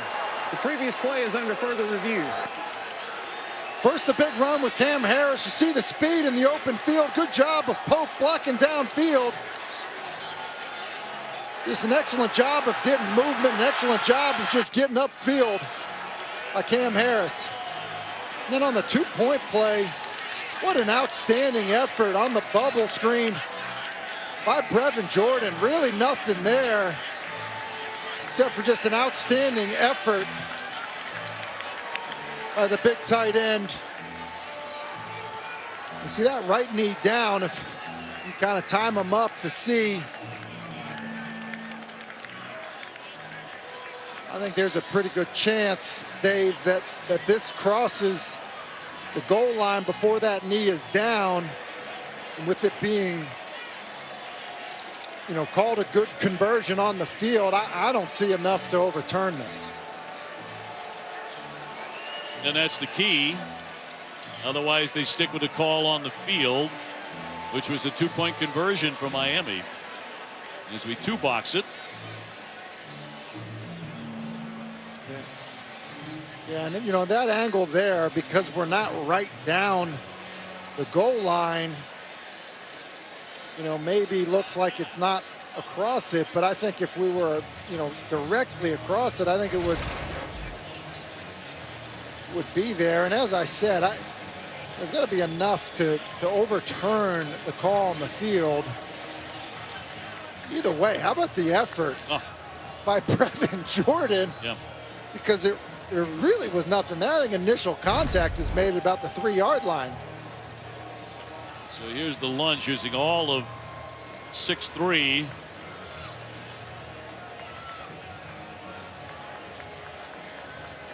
Do they have enough evidence to overturn that?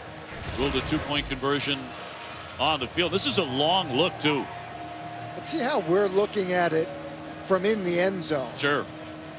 And I think that, you know, that perspective, you know, is a little tricky. After further review, the ball carrier was short of the goal line. Therefore, the try is no good. So the call has been reversed. take the 2 points away. Now 21-19 Oklahoma State. Brevin Jordan denied on the review. And clearly, clearly I didn't see it the same way the review officials did. He obviously thinks that he was in. As I said, it's an amazing effort. I just don't think that we were looking straight down the goal line, and without looking straight down the goal line, can you review it? Can you reverse it? Yeah. Yeah, I mean, it was too close at that point, but nonetheless, still Miami fighting back. Yeah, 19 unanswered points for the Hurricanes. And the Cowboys searching for their offense, which was red hot for a big chunk of that first half, but has really cooled down. Presley, who's been their hot hand, and he takes a pretty good hit. Good coverage there by the Hurricanes on special teams. As he returns it for 15, we take a look at the Bowl Challenge Cup now. The standings brought to you by Progressive. Mountain West 2-0. Sunbelt at 4-1. ACC playing here tonight with Carolina also on the docket. So last time we saw Spencer Sanders, he was nursing an injured right hand, which was bruised and bleeding. Let's see how he reacts. Pretty good on the first one as he got that pass to Martin. Martin trying to move away from the tacklers, and there's a flag down on the play. Bubba Bolden tying him up eventually, but a flag. 15-yard pickup there for Martin. But a penalty.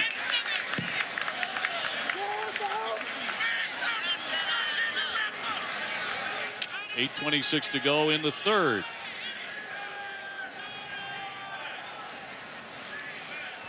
And suddenly a very tight game here in the Cheez-It Bowl. Block in the back. Offense number 87. 10-yard penalty from the spot of the foul. Still first down. You see Logan Carter, 87 right there, is just kind of pursuing good hustle, trying to make a play. And, as Tay Martin gets up the field,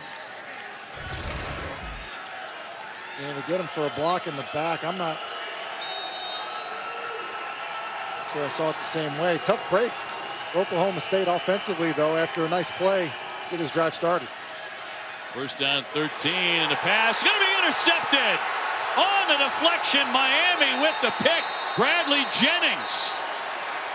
And the Hurricanes force a turnover. A flag down, however. We've had a bunch of those here in the second half already. A flag down.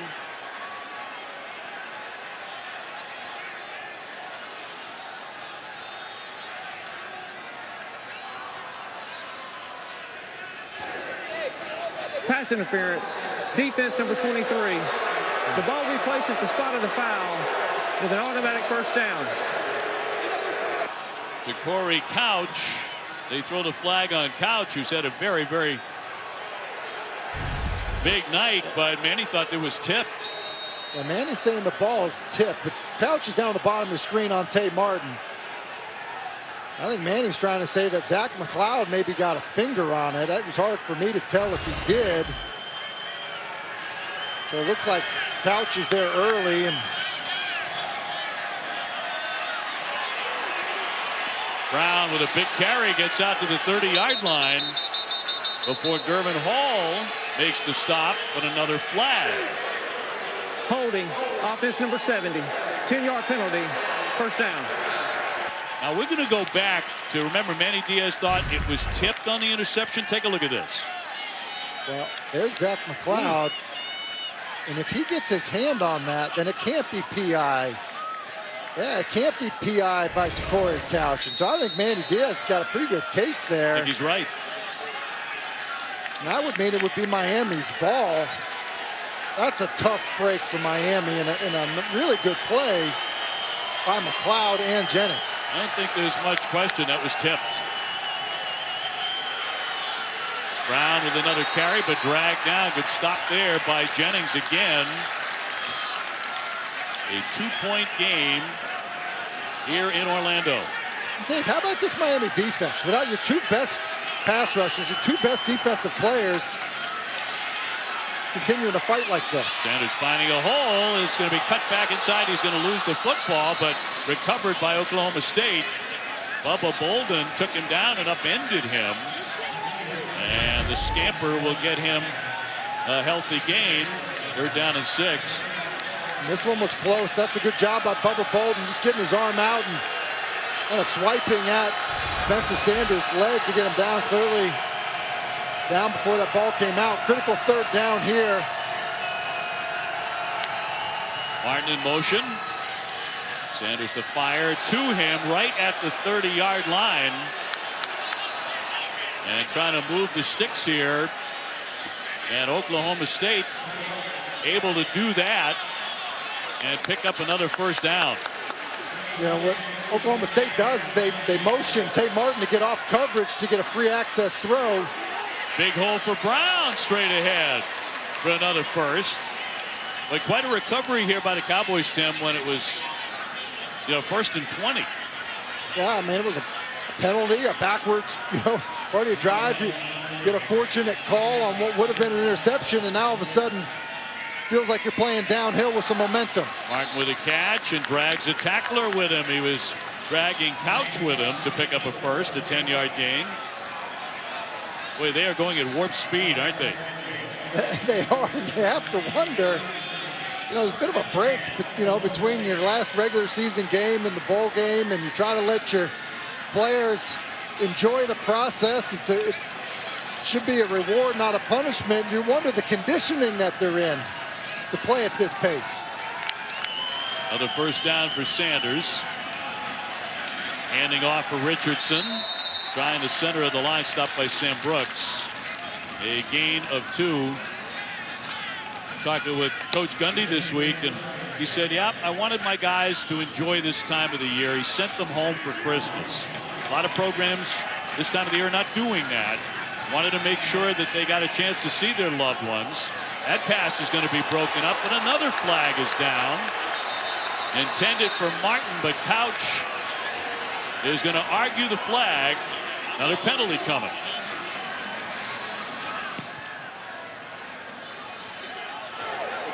Pass interference.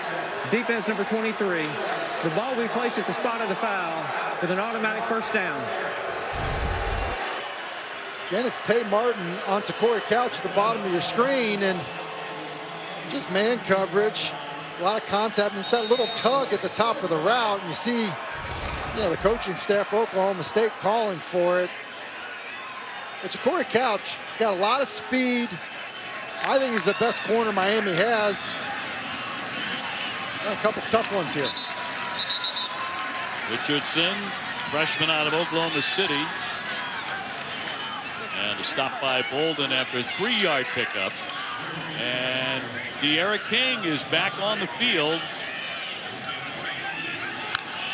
At right leg in a brace and on crutches, but he's returned. Sanders airing it out.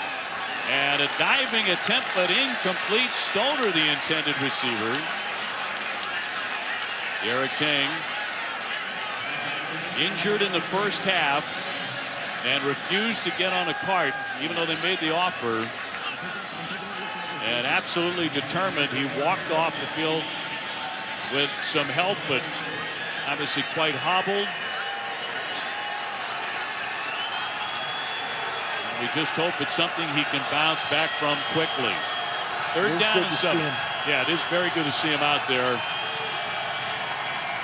Miami has continued to play pretty darn well without him. Sanders to throw. Diving attempt and the catch made by Tate Martin. A sensational grab. It's a great catch. It's also an outstanding route. It's man coverage. He just basically whips back out of this route. That ball's thrown a little bit, outside. Great concentration. Brown, tough run. L.D. Brown, who missed the previous 3 games because of injury, he'll pick up 6. They're delighted to have him back. Another man down here for Miami. And that's Cam Williams, the big freshman defensive end, who is filling in for Quincy Roche, who is one of the 2 outstanding ends for Miami, who have opted out. Now back to that first half. If you did not see it, last 4 minutes or so of the opening half, the outstanding quarterback for Miami on this play. Hard to tell if it happened on the plant or when he was upended, because he did take a pretty good hit on that right leg. Yeah, it's too hard to tell, but what was clear was he had a hard time putting some weight on it, went into the tent. You know, the trainers did call for the cart, and he kind of hobbled his way off the field. I will say it's nice to see him out on the field. Looks like he's putting a little bit of pressure on, you know, that right leg, and that's all coming on the heels of a big announcement he made that he was going to be returning to Miami for another year, and there's just so much optimism about what that was going to mean for the program in this game and then going forward to next season. Sanders on 2nd down and 4 for the Cowboys. Handing off to Jackson. Jackson did not find room to maneuver. Cowboys offense had gotten hot there for a while, but this loses 3 yards. And I will tell you, you know, Tay Martin seems to be the guy. Martin, the senior. Presley gets the handoff. He's been such a difference maker. Did not get to the marker, but another flag is down. And from that angle, it's been a sloppy second half. We had a lot of penalties, really on both sides. Personal foul, horse collar tackle, number 26 defense. Half the distance to the goal from the end of the run and an automatic first down. It was on Gervin Hall. Gervin Hall's pursuing Presley, who's got so much speed, and now when you're on the nameplate and you bring him down immediately, still know that he was behind him. These penalties for Miami really aiding the Cowboys in a huge way on this particular drive. And now all the way down to the 6th, 1st and goal for the Cowboys. There have been 3 penalties on Miami on this drive alone. Timeout. Oklahoma State. Their take first a timeout. 30-second timeout. Oklahoma State takes, when we talk about, you know, how he has triumphed in what was a very difficult year for the King family, tragically losing his father. His dad passed away back in February, so did not get a chance to see his son do all these great things at Miami. His mom, Cassandra, cancer-free, declared in July, ringing that bell. She's got a great laugh, too. And so proud of her son, Earl Campbell Award finalist. He has been one of the top quarterbacks in all of college football this season. He declared last week that he will return and play another year to take advantage of the eligibility rules in college football. Everybody can return. This year will not count against your eligibility. So you're just hoping and praying that that leg will allow him to do that. It seems like they like him just as much as a guy as they do a player. Yes, right. That's what those pictures tell you. Exactly. Miami with another big stop. This one, Bubba Bolden coming up and saying hello as he makes the stop, forcing a 3-yard loss here for the Cowboys. Yeah, Miami did a nice job of holding their pressure there. It looked like they were maybe going to get some coverage, and then here comes the blitz, and you try to run right into the teeth of a blitz, and Bolden there to make the play. 2nd and goal. Stoner in motion. Sanders to roll. Looking for the end zone, and incomplete. Nothing developed there for Sanders. And they get him again with the pressure. Blake Baker outside the pocket, the ball across the line of scrimmage. Has basically decided we're going to come after you in this situation. Certainly not going to let you just run it down our throat. And it might have something to do with the fact that we haven't seen Tylan Wallace out there in quite some time. He's not on the field now. One of the best wide receivers in the country, but Miami has really made him pretty much a non-factor. Going to float that one for the corner, and contact there. Another stop intended for Martin. Well, it's man coverage. See, Martin's trying to come down with his football, and ball's kind of left inside, and it's all out pressure again. Blake Baker, I think, has decided with no Tylan Wallace on the field that he feels really good about bringing heat and playing man coverage. 26-yard attempt here for Cole to try and get the Cowboys back on the scoreboard, and he'll stick it. So they do get some points, and it's 24-19 Oklahoma State. But if you're Manny Diaz in Miami, you don't mind that. With your best player out at the moment. Look at the timeline on D'Eriq King now, coming from Houston. 2018, 2019 redshirting after 4 games, then the transfer to Miami. Everybody thought it was just going to be 1 year. But announcing his return for another season at Miami just after Christmas.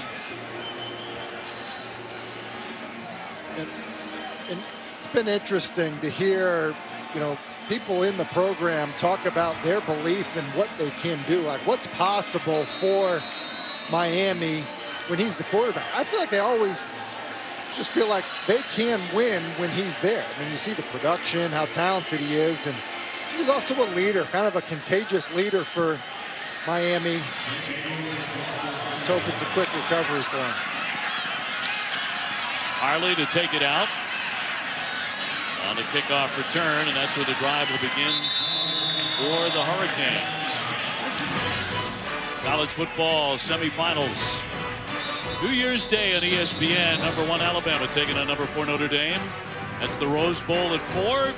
And then #2 Clemson and #3 Ohio State in the Sugar Bowl. Winners play for the national championship on January 11 right here on ESPN.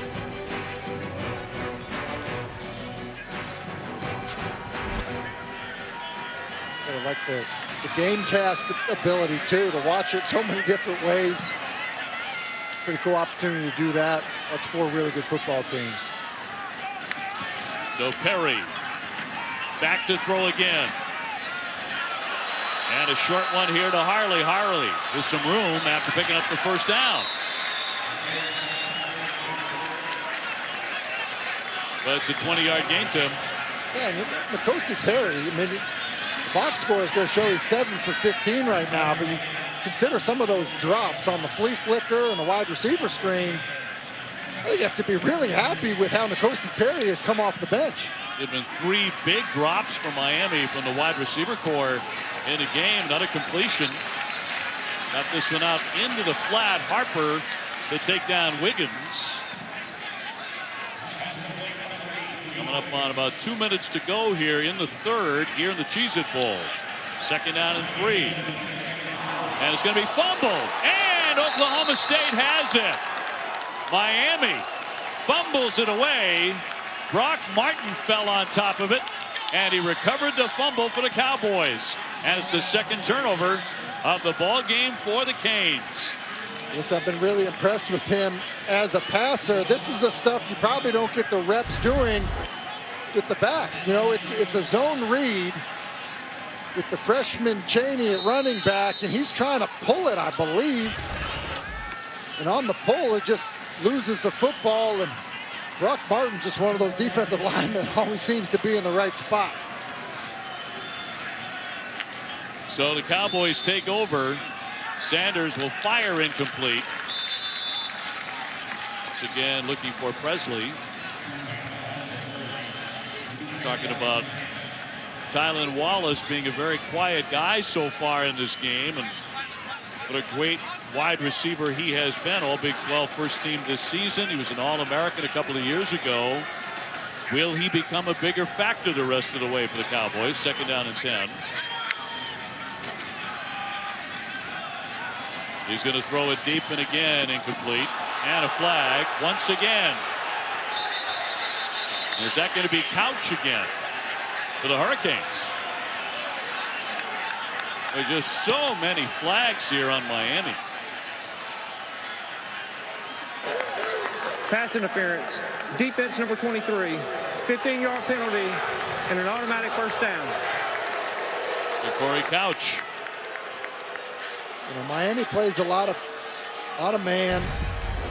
There's definitely some contact. This ball doesn't seem to be anywhere near Martin, and I don't know. Down on that last drive, 2 pass interferences against Miami and a personal foul. Eventually, Oklahoma State settling for a field goal. This one goes for no gain. And 1:38 to go here in the third quarter.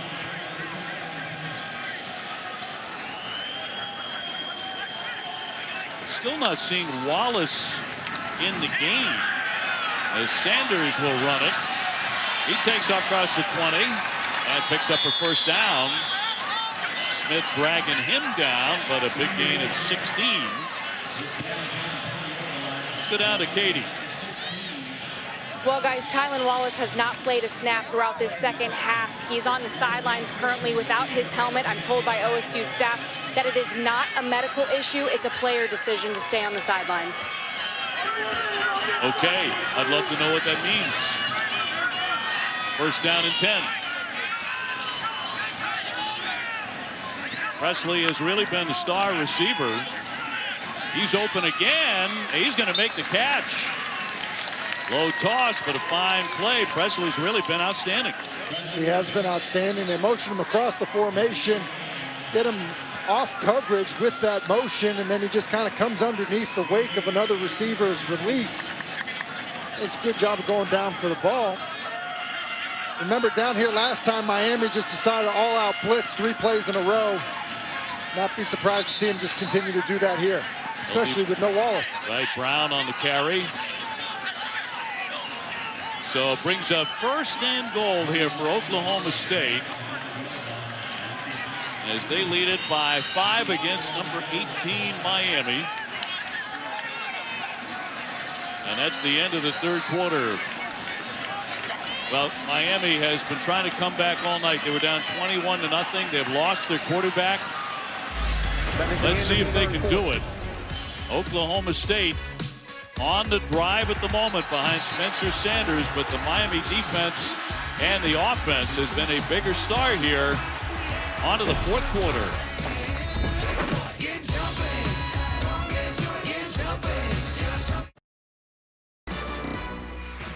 Hey, New Year's Day at noon Eastern on ESPN and the app. The Chick-fil-A Peach Bowl starts a huge college football Friday. Number 9 Georgia taking on undefeated at number 8 Cincinnati.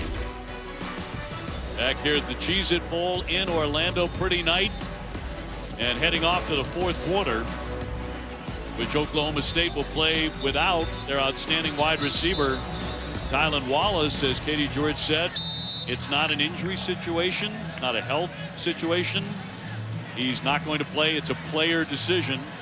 His decision not to play the rest of the game. Yeah, it's a little surprising to see this during a game, you know, and that's, I think, it's probably tricky for a coaching staff to deal with, for the players that are relying on a player to deal with. You know, it's become normal for guys to opt out, of a bowl game that have an NFL future. Tylan Wallace certainly has an NFL future. You see that outstanding sophomore year that he had. This season, numbers down a little bit. He's missed some time, hadn't played since December 5th. You made the point that, maybe you've shown people that you're healthy. You can go out there and hate to cast aspersions on anybody, but it's first and goal here for Oklahoma State as we start the fourth. 24-19 Cowboys looking to get it into the end zone again. Sanders handing off for Jackson. Sanders has had a very impressive night, throwing it 248 yards, 2 touchdowns. That carry got them nothing. Miami's made it really clear. They're going to all out everything. They're going to have everyone up in the box. You got Corey Couch isolated on Dylan Stoner at the bottom of your screen. Would not be surprised with Couch's, pass interference calls so far. If Oklahoma State tests that.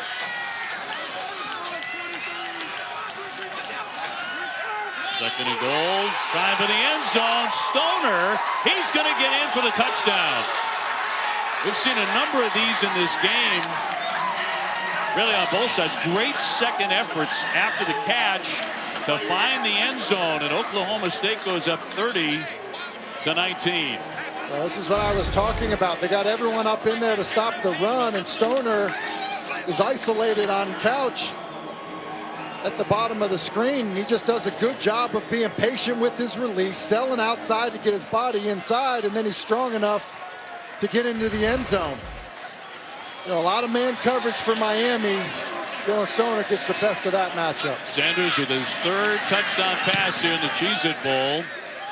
And the extra point is good, 31-19. Stoner with the extra effort. Spencer Sanders, he has been outstanding in this one.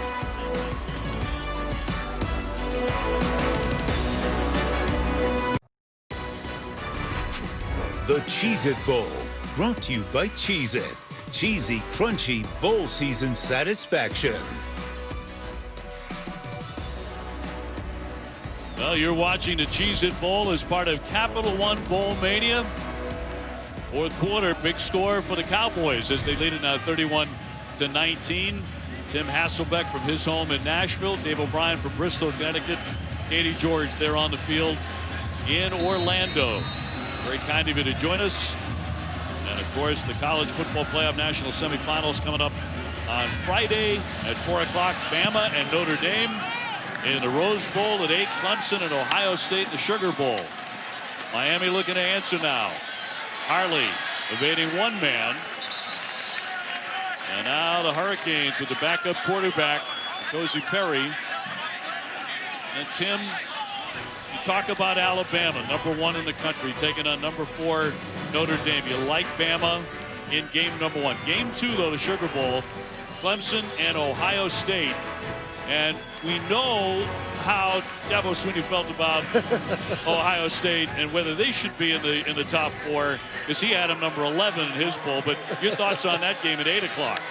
Well, didn't he say he could run for governor of Michigan? Yes, is that what he said? he said and win in a runaway, he thought. Yeah. Yeah. I think 2 really good football teams. I do like Dabo's squad in that one.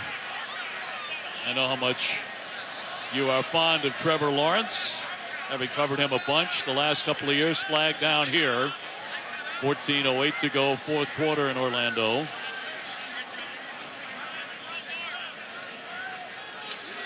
Man, the second half has been dominated by the flags. Personal foul, blocking below the waist, defense number 24. 15-yard penalty from the end of the run, and an automatic first down.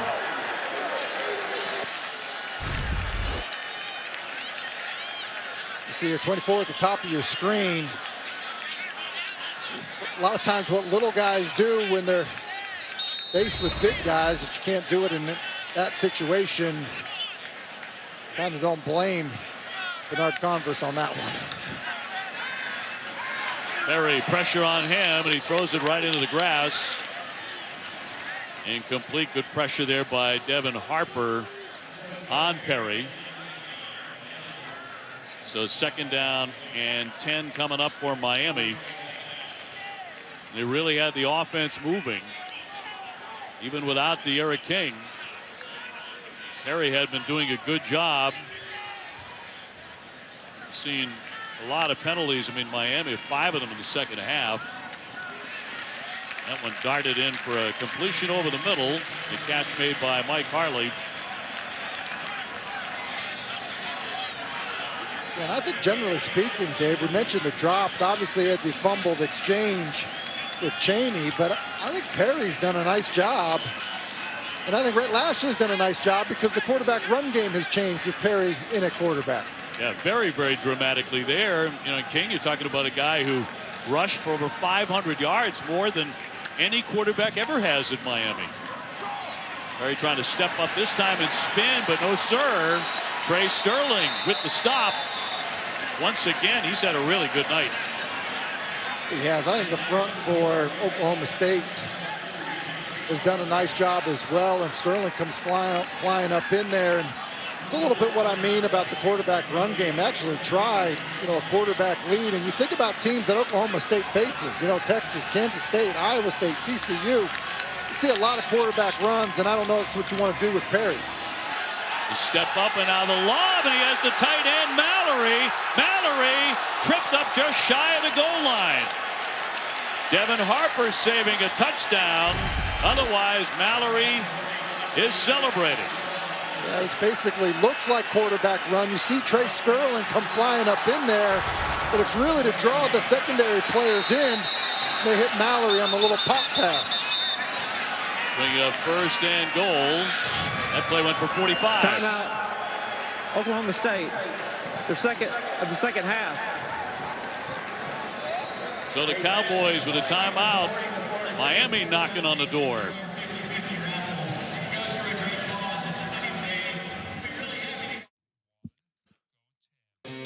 What a great play design by Rhett Lashley. Will Mallory is in the backfield. I believe he's being covered in man-to-man by Trey Sterling. Sterling thinks that Mallory is just a lead blocker on a quarterback draw and lets him basically escape out of the backfield. And that's how he gets so wide open for that big game. And then it's a good job of the rest of the Oklahoma State defense rallying to prevent a tackle. But they had run a quarterback draw in a previous play, kind of a quarterback lead play. And I think Trey Sterling thought they were coming back with it. Perry several times we have noticed with that little jab step. And then back to throw. That play went for 44 yards. So first and goal for Miami. And right to the back, trying to dive ahead. That's Harris on the snap. And close to the goal line. Yeah, and it's direct snap. They have N'Kosi Perry, out at wide receiver. Probably a little far back for Harris to dive into the end zone, but does make this one closer. Second and goal. Low snap again. That jab step, lobs it up, and a tough catch for a touchdown by Jordan. Brevin Jordan making the grab in the end zone. And the Canes refuse to go away.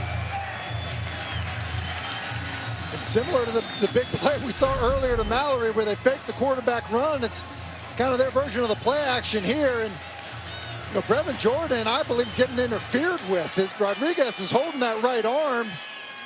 And Derek King on crutches. Now wearing 82. He's enjoying it, as is Bubba Bolden. Saying, yes, sir. You're exactly right. I mean, Tim, that was a one-handed catch because the other hand was getting tied down. Got an injured player down here for Miami.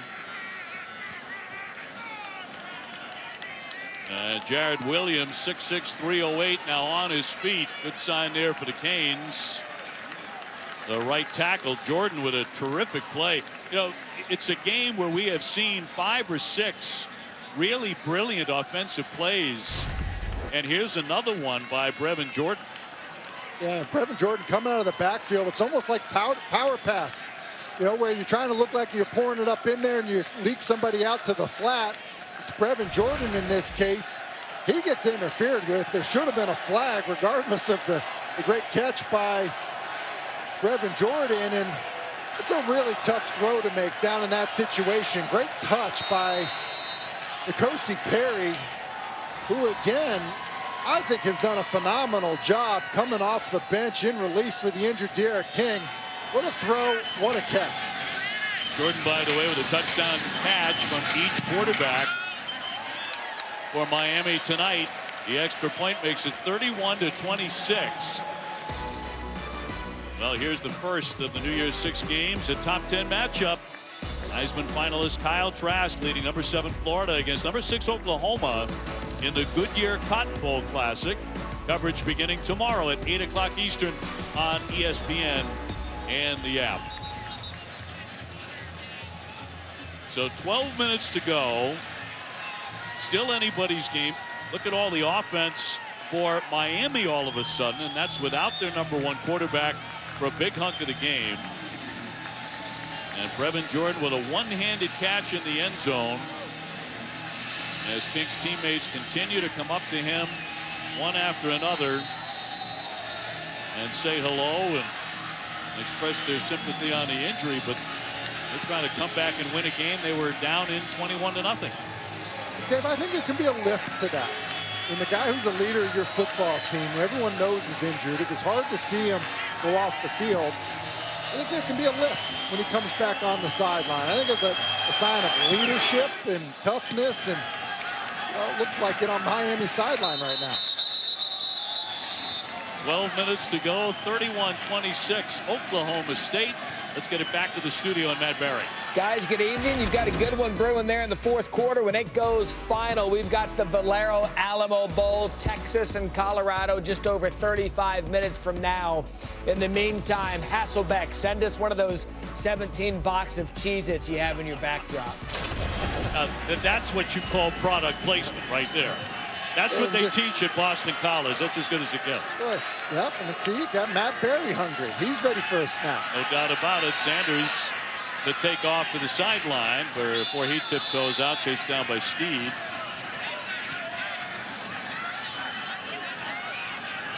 So the Cowboys looking to answer themselves. 6-yard scamper for the quarterback. Where did he come out firing it in the first quarter? 25 for 34, over 250 yards. Brown on the carry. And got right there to the marker before Jafari Harvey was there to stop him. And Harvey, one of the two guys filling in for Phillips and Roche, and trying to hold up those defensive ends, two of the best pass rushers in the ACC. Phillips, one of the best, frankly, in the country, and one of the guys who opted out for the Hurricanes before this game. First down and 10. Short toss broken up and busted up by DJ Ivey, who went diving for it. Well, we've seen the Hurricanes get beat on this little inside slant. They're playing man coverage off of this RPO. Ivey jumps it. Sanders fired on the run, and a catch will be made by Martin. Tay Martin with a leaping grab for a first down.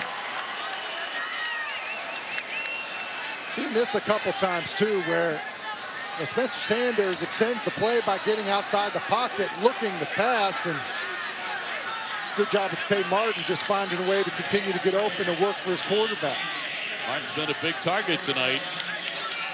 72 yards so far in receptions. That went for 35 yards.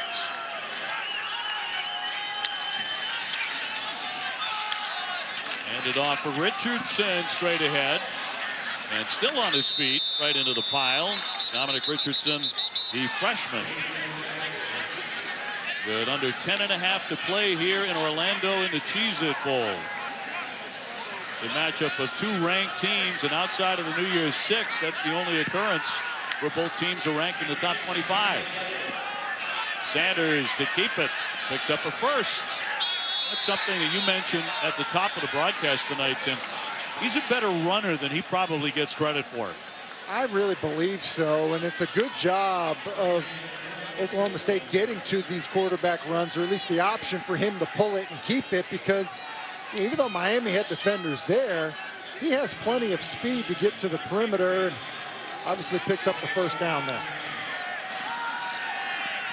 They're going to put it in the air, fires, caught, and another touchdown by Presley, who has had a giant night. That's the third touchdown for him in this game. He had one catch this season before tonight. A remarkable evening for the freshman. I mean, it's remarkable is right. Almost like he was underutilized during the season. Good job of Sanders here. Looks to his left, holds the safety, and then hits Presley on the seam. And, you know, Presley has shown great quickness and ability to get off the release. And talk about a coming out party. Sanders, a big night, 305 yards now, 4 touchdowns. Presley has caught 3 of them. That one is going to clang away, though, on the point after. But Presley continues to celebrate. He's just been outstanding. He's been remarkable. Just does a good job working inside. Ball right on his chin. Nice connection from Sanders to Presley for the score.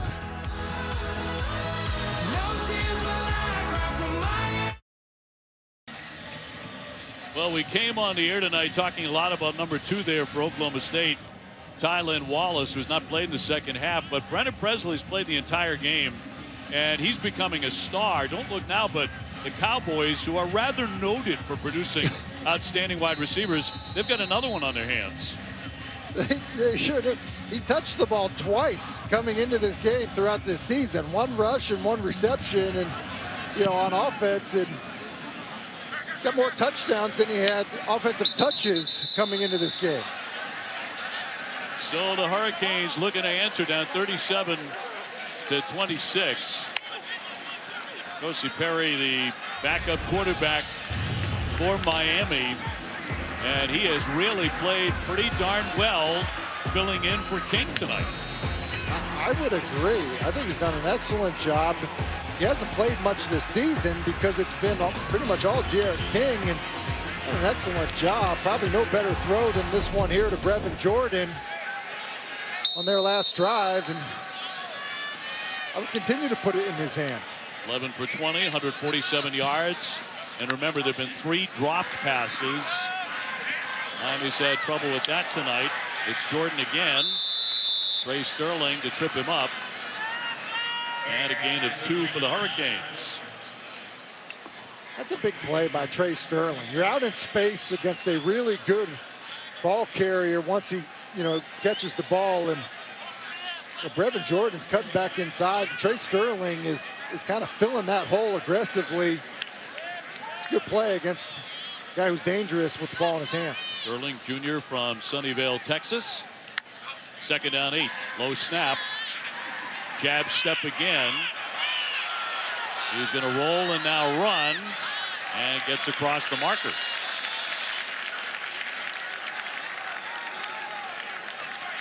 I think we need to give some credit to how Kosi Perry has played to Rhett Lashley. We saw Perry last year in a different offense, and he looked like a different player.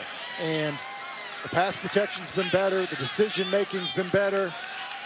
The overall playmaking ability has been better. And I think that, it's clear that this offense has suited him. Well, another trick play, and the tight end Jordan upended Oklahoma State. Able to cover that one particularly well. It gained only 2 yards. Under 8.5. Miami really needs points, Tim, on this drive. Well, they do, because the clock's starting to run against you, and just think about the number of possessions that you're going to have, especially with the way that Oklahoma State has moved to football. Perry on 2nd and long. Pressure, and down he goes. Absolutely no place to hide. Trey Sterling once again, and he's really on the defensive side had the best night of anybody. He sure has, and he's coming on a blitz from the bottom of your screen here, and with the bad snap, I don't think Kosi Perry was able to see what was going on down the field as he was trying to kind of field a low snap. And why all these shotgun offenses, it's so critical to get a good snap so the quarterback is able to keep his eyes up. Sterling with 11 tackles and 2.5 for a loss. Firing again. Boy, that's a difficult catch. A fine play made by Mallory as he spins around and hangs on. Going to be very close here to a 1st down. 15-yard pickup. 4th down and short. And off Cheney, and Cheney is stacked up. Trey Sterling again.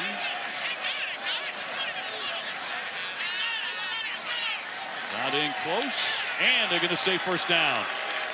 On the spot. Got a good spot there. Got a good spot, and that was a great effort. Remember, that's a true freshman running back, and he's contacted behind the line of scrimmage. He's really a speed back. He's going to get stronger. Look where Trey Sterling hits him. Just continue able to stay on his feet, kind of twist and get the 1st down. Wow. So Miami keeping the drive alive. And whistles with 6:35 to go, fourth quarter. 37-26 Oklahoma State. Trying to pick up their 8th win of the season. Before the snap, we had a timeout for Oklahoma State. Their third and final timeout. Please reset the game. The Cowboys with a timeout. Back with more in a moment. 6 minutes, 40 seconds.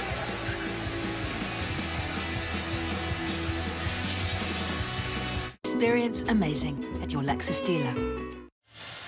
All right, a lot going on here. Oklahoma State had 12 men on the field. Mike Gundy, the head coach, called a timeout. We can't see exactly when he did that.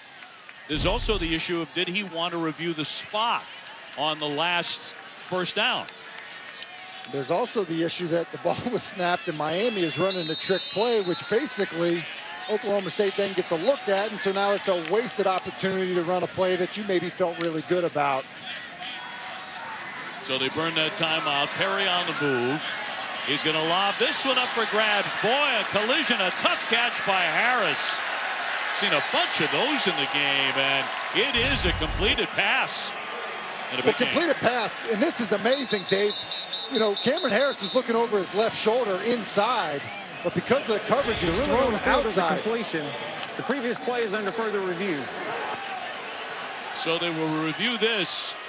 If that holds up, it's a 25-yard strike by Perry to Cam Harris. A player is down. Christian Holmes down for Oklahoma State. The adjustment to the football by Cameron Harris. Now, was that ball moving? It looked to me like he caught it cleanly. But Cam Harris is looking over his left shoulder originally. Because of that coverage, the ball's thrown to the outside. His foot is on the ground when he catches that football, and it doesn't appear to move at all to me. That is an outstanding grab by Cameron Harris, and I feel like Rhett Lashley is going deep into the Springdale High School, After Arkansas review, bag of the ruling on the tricks. field is confirmed. Completed catch, first down. 25-yard gain and a first down. So a heat check for Perry now. 6 consecutive completions for the backup quarterback for the Canes.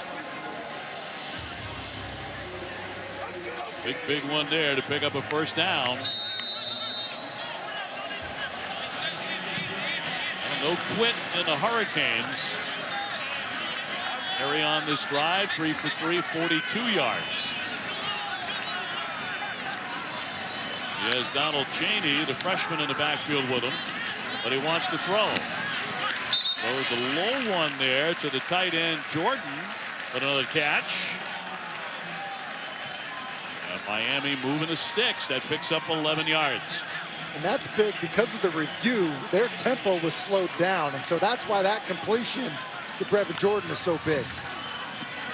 Some of these snaps have been very tough, but here comes the rush. Rumbling toward the 5-yard line and dragged down Chaney.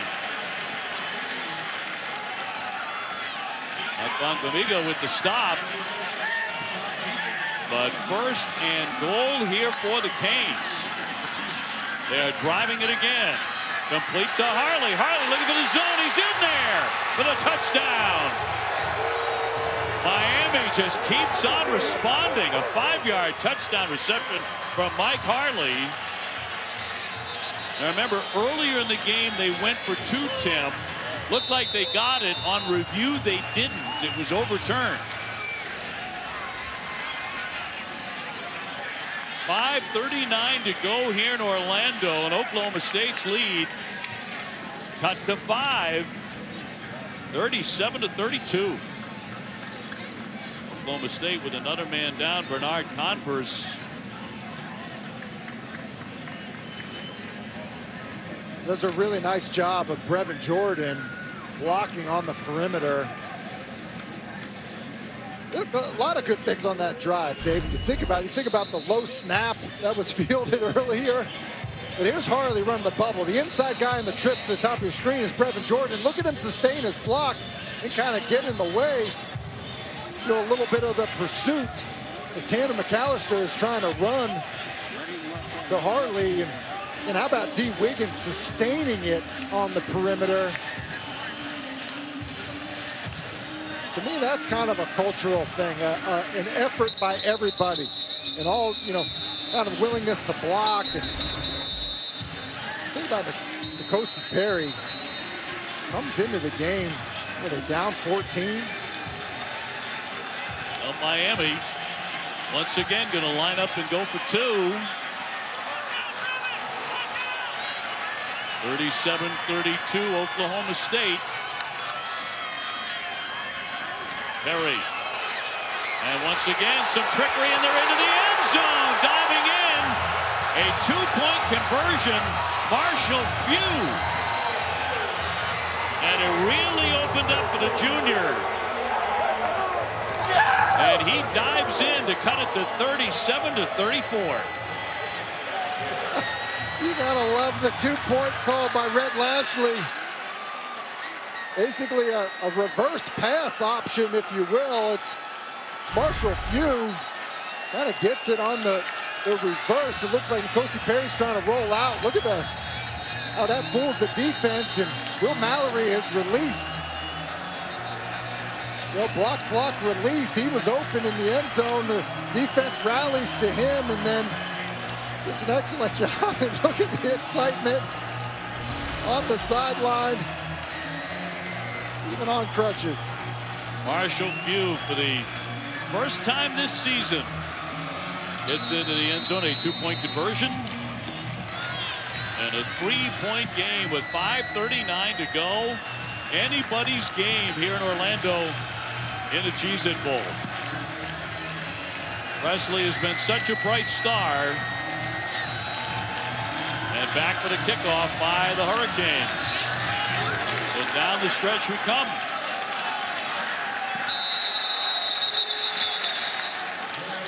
.539 on the clock here in the fourth quarter. Back to the studio, Matt Barry.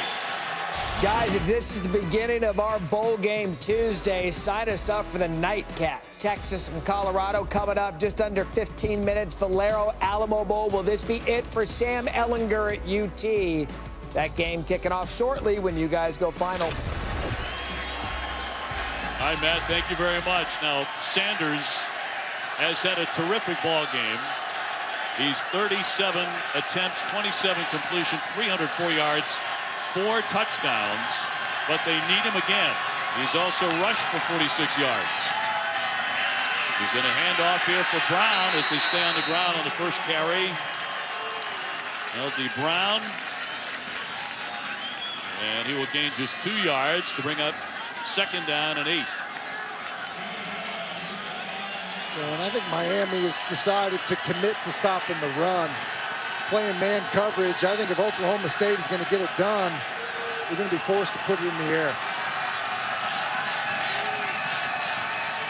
Sanders, honorable mention, all Big 12. To this point, best day of his career came against Texas in the overtime loss. 400 yards, 4 touchdowns. On second down. Short pass, and it's knocked in the air and nearly picked off. Bubba Bolden was there. He'd like that play back. Is it Miami's decided to get way more aggressive? See the motion across the formation to get soft coverage, but then they just drive on the route. It's Bubba Bolden basically seen that outcut too many times and jumped it. That forced Sanders to hold on to the football. And coverage again across the board. 3rd and 9 for the Cowboys. Sanders incomplete. To bring up 4th down and 9 for Oklahoma State. Gervin Hall on the coverage. I'm a little bit surprised that Oklahoma State didn't try a double move, something more down the field, because I think that this Hurricane secondary has seen too many of these kind of little option route quick outs. We saw Bolden jump it, and there goes Gervin Hall jumping that one. So Tom Hutton to punt. Harley back to receive. That was a 3 and out under a minute, by the way, so that was awfully fast. Going to let that one take a hop, and it keeps on rolling for the Cowboys. inside the 20 to about the 19-yard line. Fans, check out the ESPN app for the Capital One post game immediately following tonight's game. Now the punt with the bounce went 55 yards. So now the real test for N'Kosi Perry, the junior quarterback, forced into action tonight when D'Eriq King went down with a leg injury in the closing minutes of the first half. Remember, Miami trailed at one point in this game 21-0. They have never led.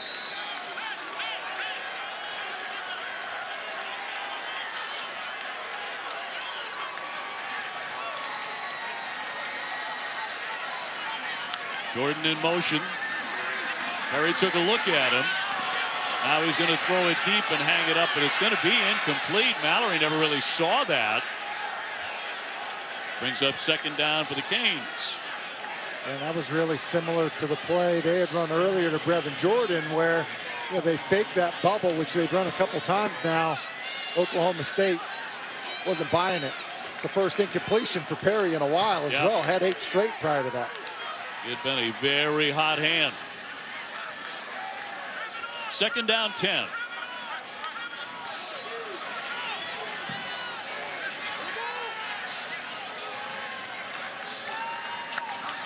Pope on the move. Going to swing the pass incomplete up and over the head of his intended receiver, Donald Chaney. So third down and 10 as the Cowboys look for a big-time stop. And that was going to go big time there. They had him on the screen. They had a pressure, a screen into the blitz, going to be a big play. Now a really difficult situation to me. It's Harley or Brevin Jordan if I'm N'Kosi Perry. Canes 3 out of 11 tonight on third down conversions. And here they come with pressure. He gets nailed. He got the pass off, but it's broken up by Thomas Harper. They wanted Jordan again, who has been such a huge target, but busted up by the Cowboys. That was all-out pressure, zero coverage, and Perry's going the right place with the football. Gets it out on time to Brevin Jordan. That's right to his hands. It's a great job of N'Kosi Perry hanging in there as Harvell Peels running free right up the middle to get a shot on him. That was a really well-thrown ball to Brevin Jordan. To me, the story for N'Kosi Perry has been these drops. And Lee will launch the punt. Stoner will take it inside the 30-yard line to begin the drive for the Cowboys, on top by just 3 points here. With a little over 4 minutes to go, a 53-yard punt by Lou Hedley. Spencer Sanders with a star turn tonight here in Orlando, Florida. No question about that. 304 yards passing, 4 touchdowns, no interceptions. Dave, that 10 for 46 rushing, I think, could come into play here. I think the quarterback run game may be a way to salt this one away.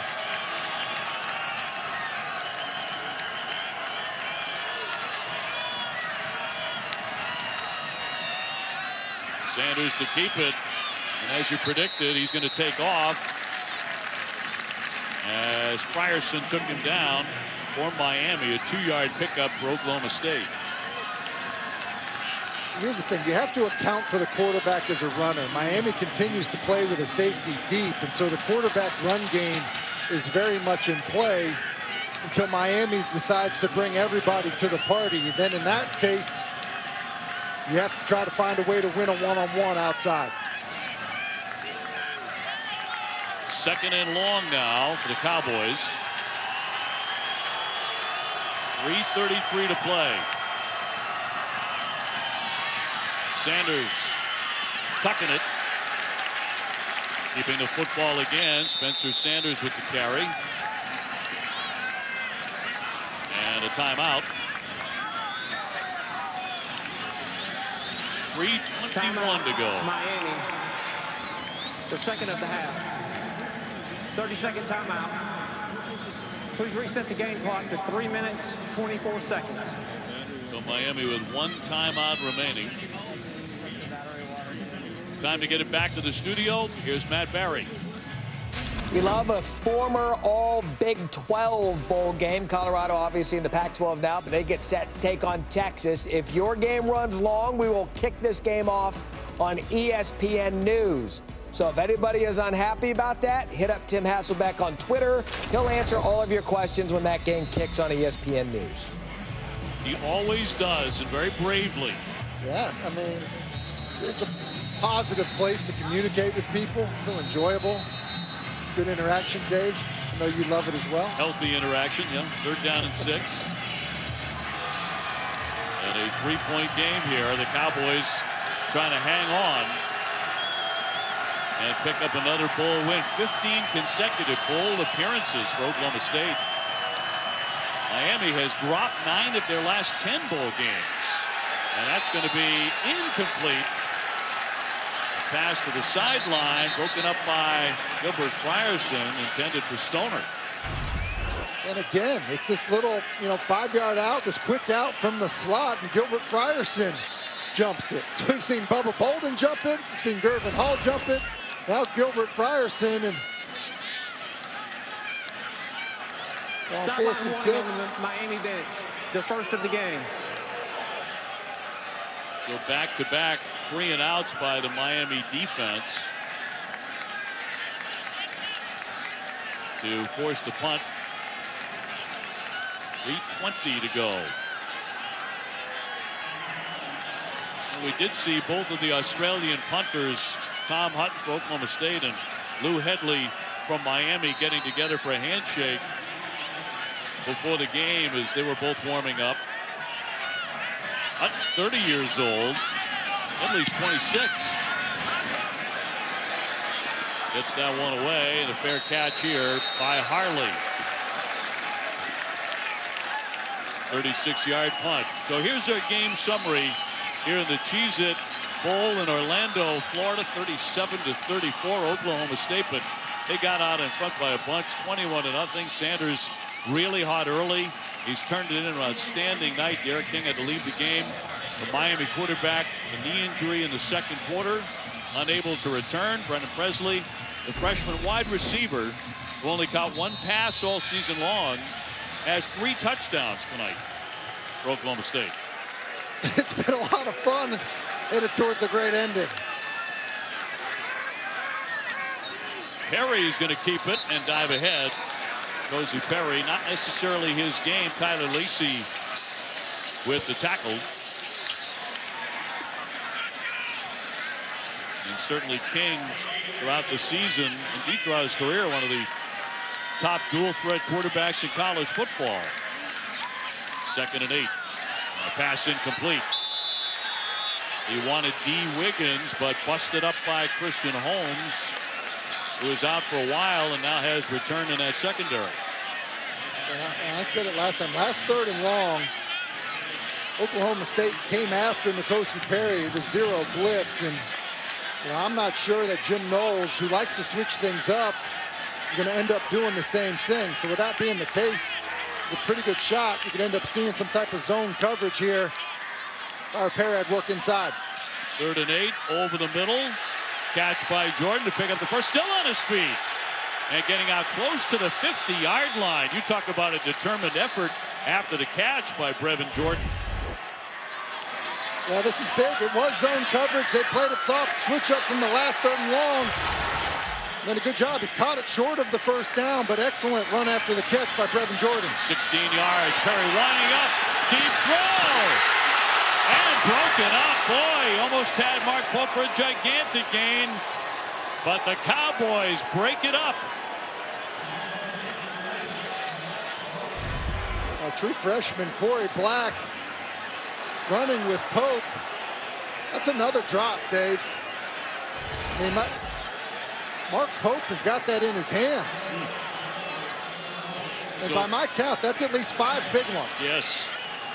5 drops from Miami. Should they lose this game? To be dumped to Chaney, and Chaney dragged down by Trey Sterling. We have called his name a bunch tonight, so that gets just 1 yard. Now we get to third down, and here's what we've seen. We've seen all-out pressure. Then we saw a soft zone. If I were Jim Knowles, I would probably go back to what I had success with, which was coming after the quarterback. Third down and 9 for Miami. Under 2 minutes to play. Perry out of the shotgun. Over center, broken up again. Once again, Jordan was the man they wanted, but Harper was there. Thomas Harper to break it up. Listen, it was pressure again on that third down. And so, look, this is the game of chess. You're wondering what you're getting. Are you getting that all-out pressure that you've seen on 2 of your last 3 third downs? Are you getting some type of zone coverage? Truthfully, I think Jim Knowles is coming after you because that's what he's had success with. So that being the case, I'm working a one-on-one. It hasn't worked with Jordan. I'm looking outside to one of my wide receivers. On the pressure, he got it off and a completed pass. Michael Redding stopped by Malcolm Rodriguez, but defensively they come through again and unable to pick up the first down. I think Rhett Lashley was expecting the pressure, which is why they go with the wide receiver screen. It is zero coverage. They just get too much pursuit. That's just great effort from Malcolm Rodriguez, because if he doesn't turn and retrace and go make a play on the wide receiver, that's not only a first down, but potentially game-changing score. So the Cowboys with the stop of the night with 1:36 remaining here in the Cheez-It Bowl. And what has been a very, very entertaining night. Time now for tonight's Capital One Player of the Game, Spencer Sanders, the quarterback for the Cowboys. Boy, did he come out slinging it, Tim, and he was impressive. Well, he almost earned Player of the Game in the first quarter, Dave. He was that good with how he started and just continued to battle. Over 300 yards passing. You see the 4 touchdowns. He was also smart with the football. And then obviously the rush yards as well. And to do it without your best wide receiver in the game in the second half, and he was outstanding.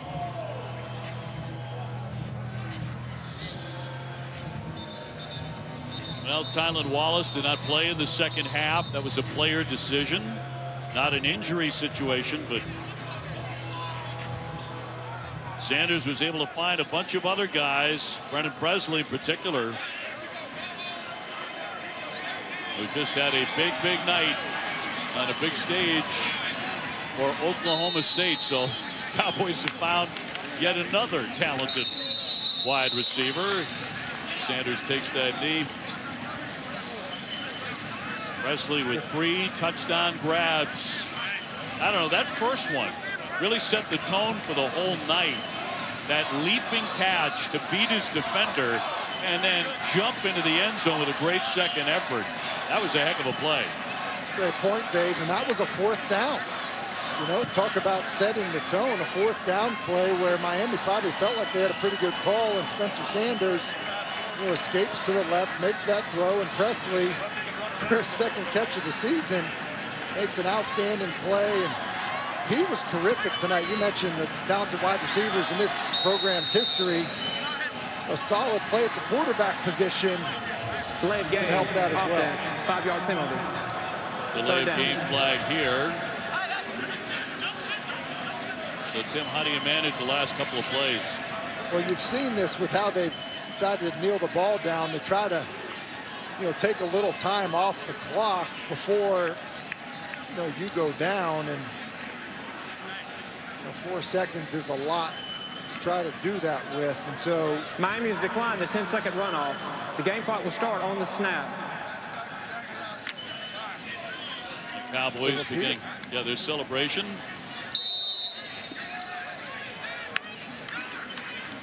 They're down at 25, and he will duck down.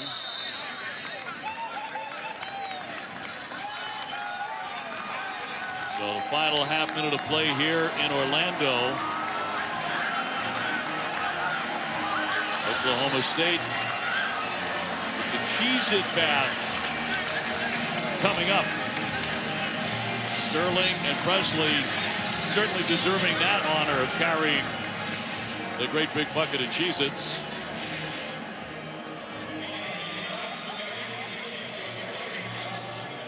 And Miami about to drop to 8-3 for the season.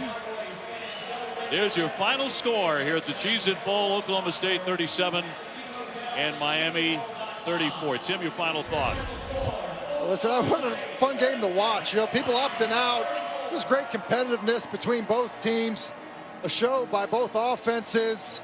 Let's hope this is the start to a great Tuesday night of football. Well, next on ESPN, we send you to San Antonio, where Texas takes on Colorado in the Valero Alamo Bowl.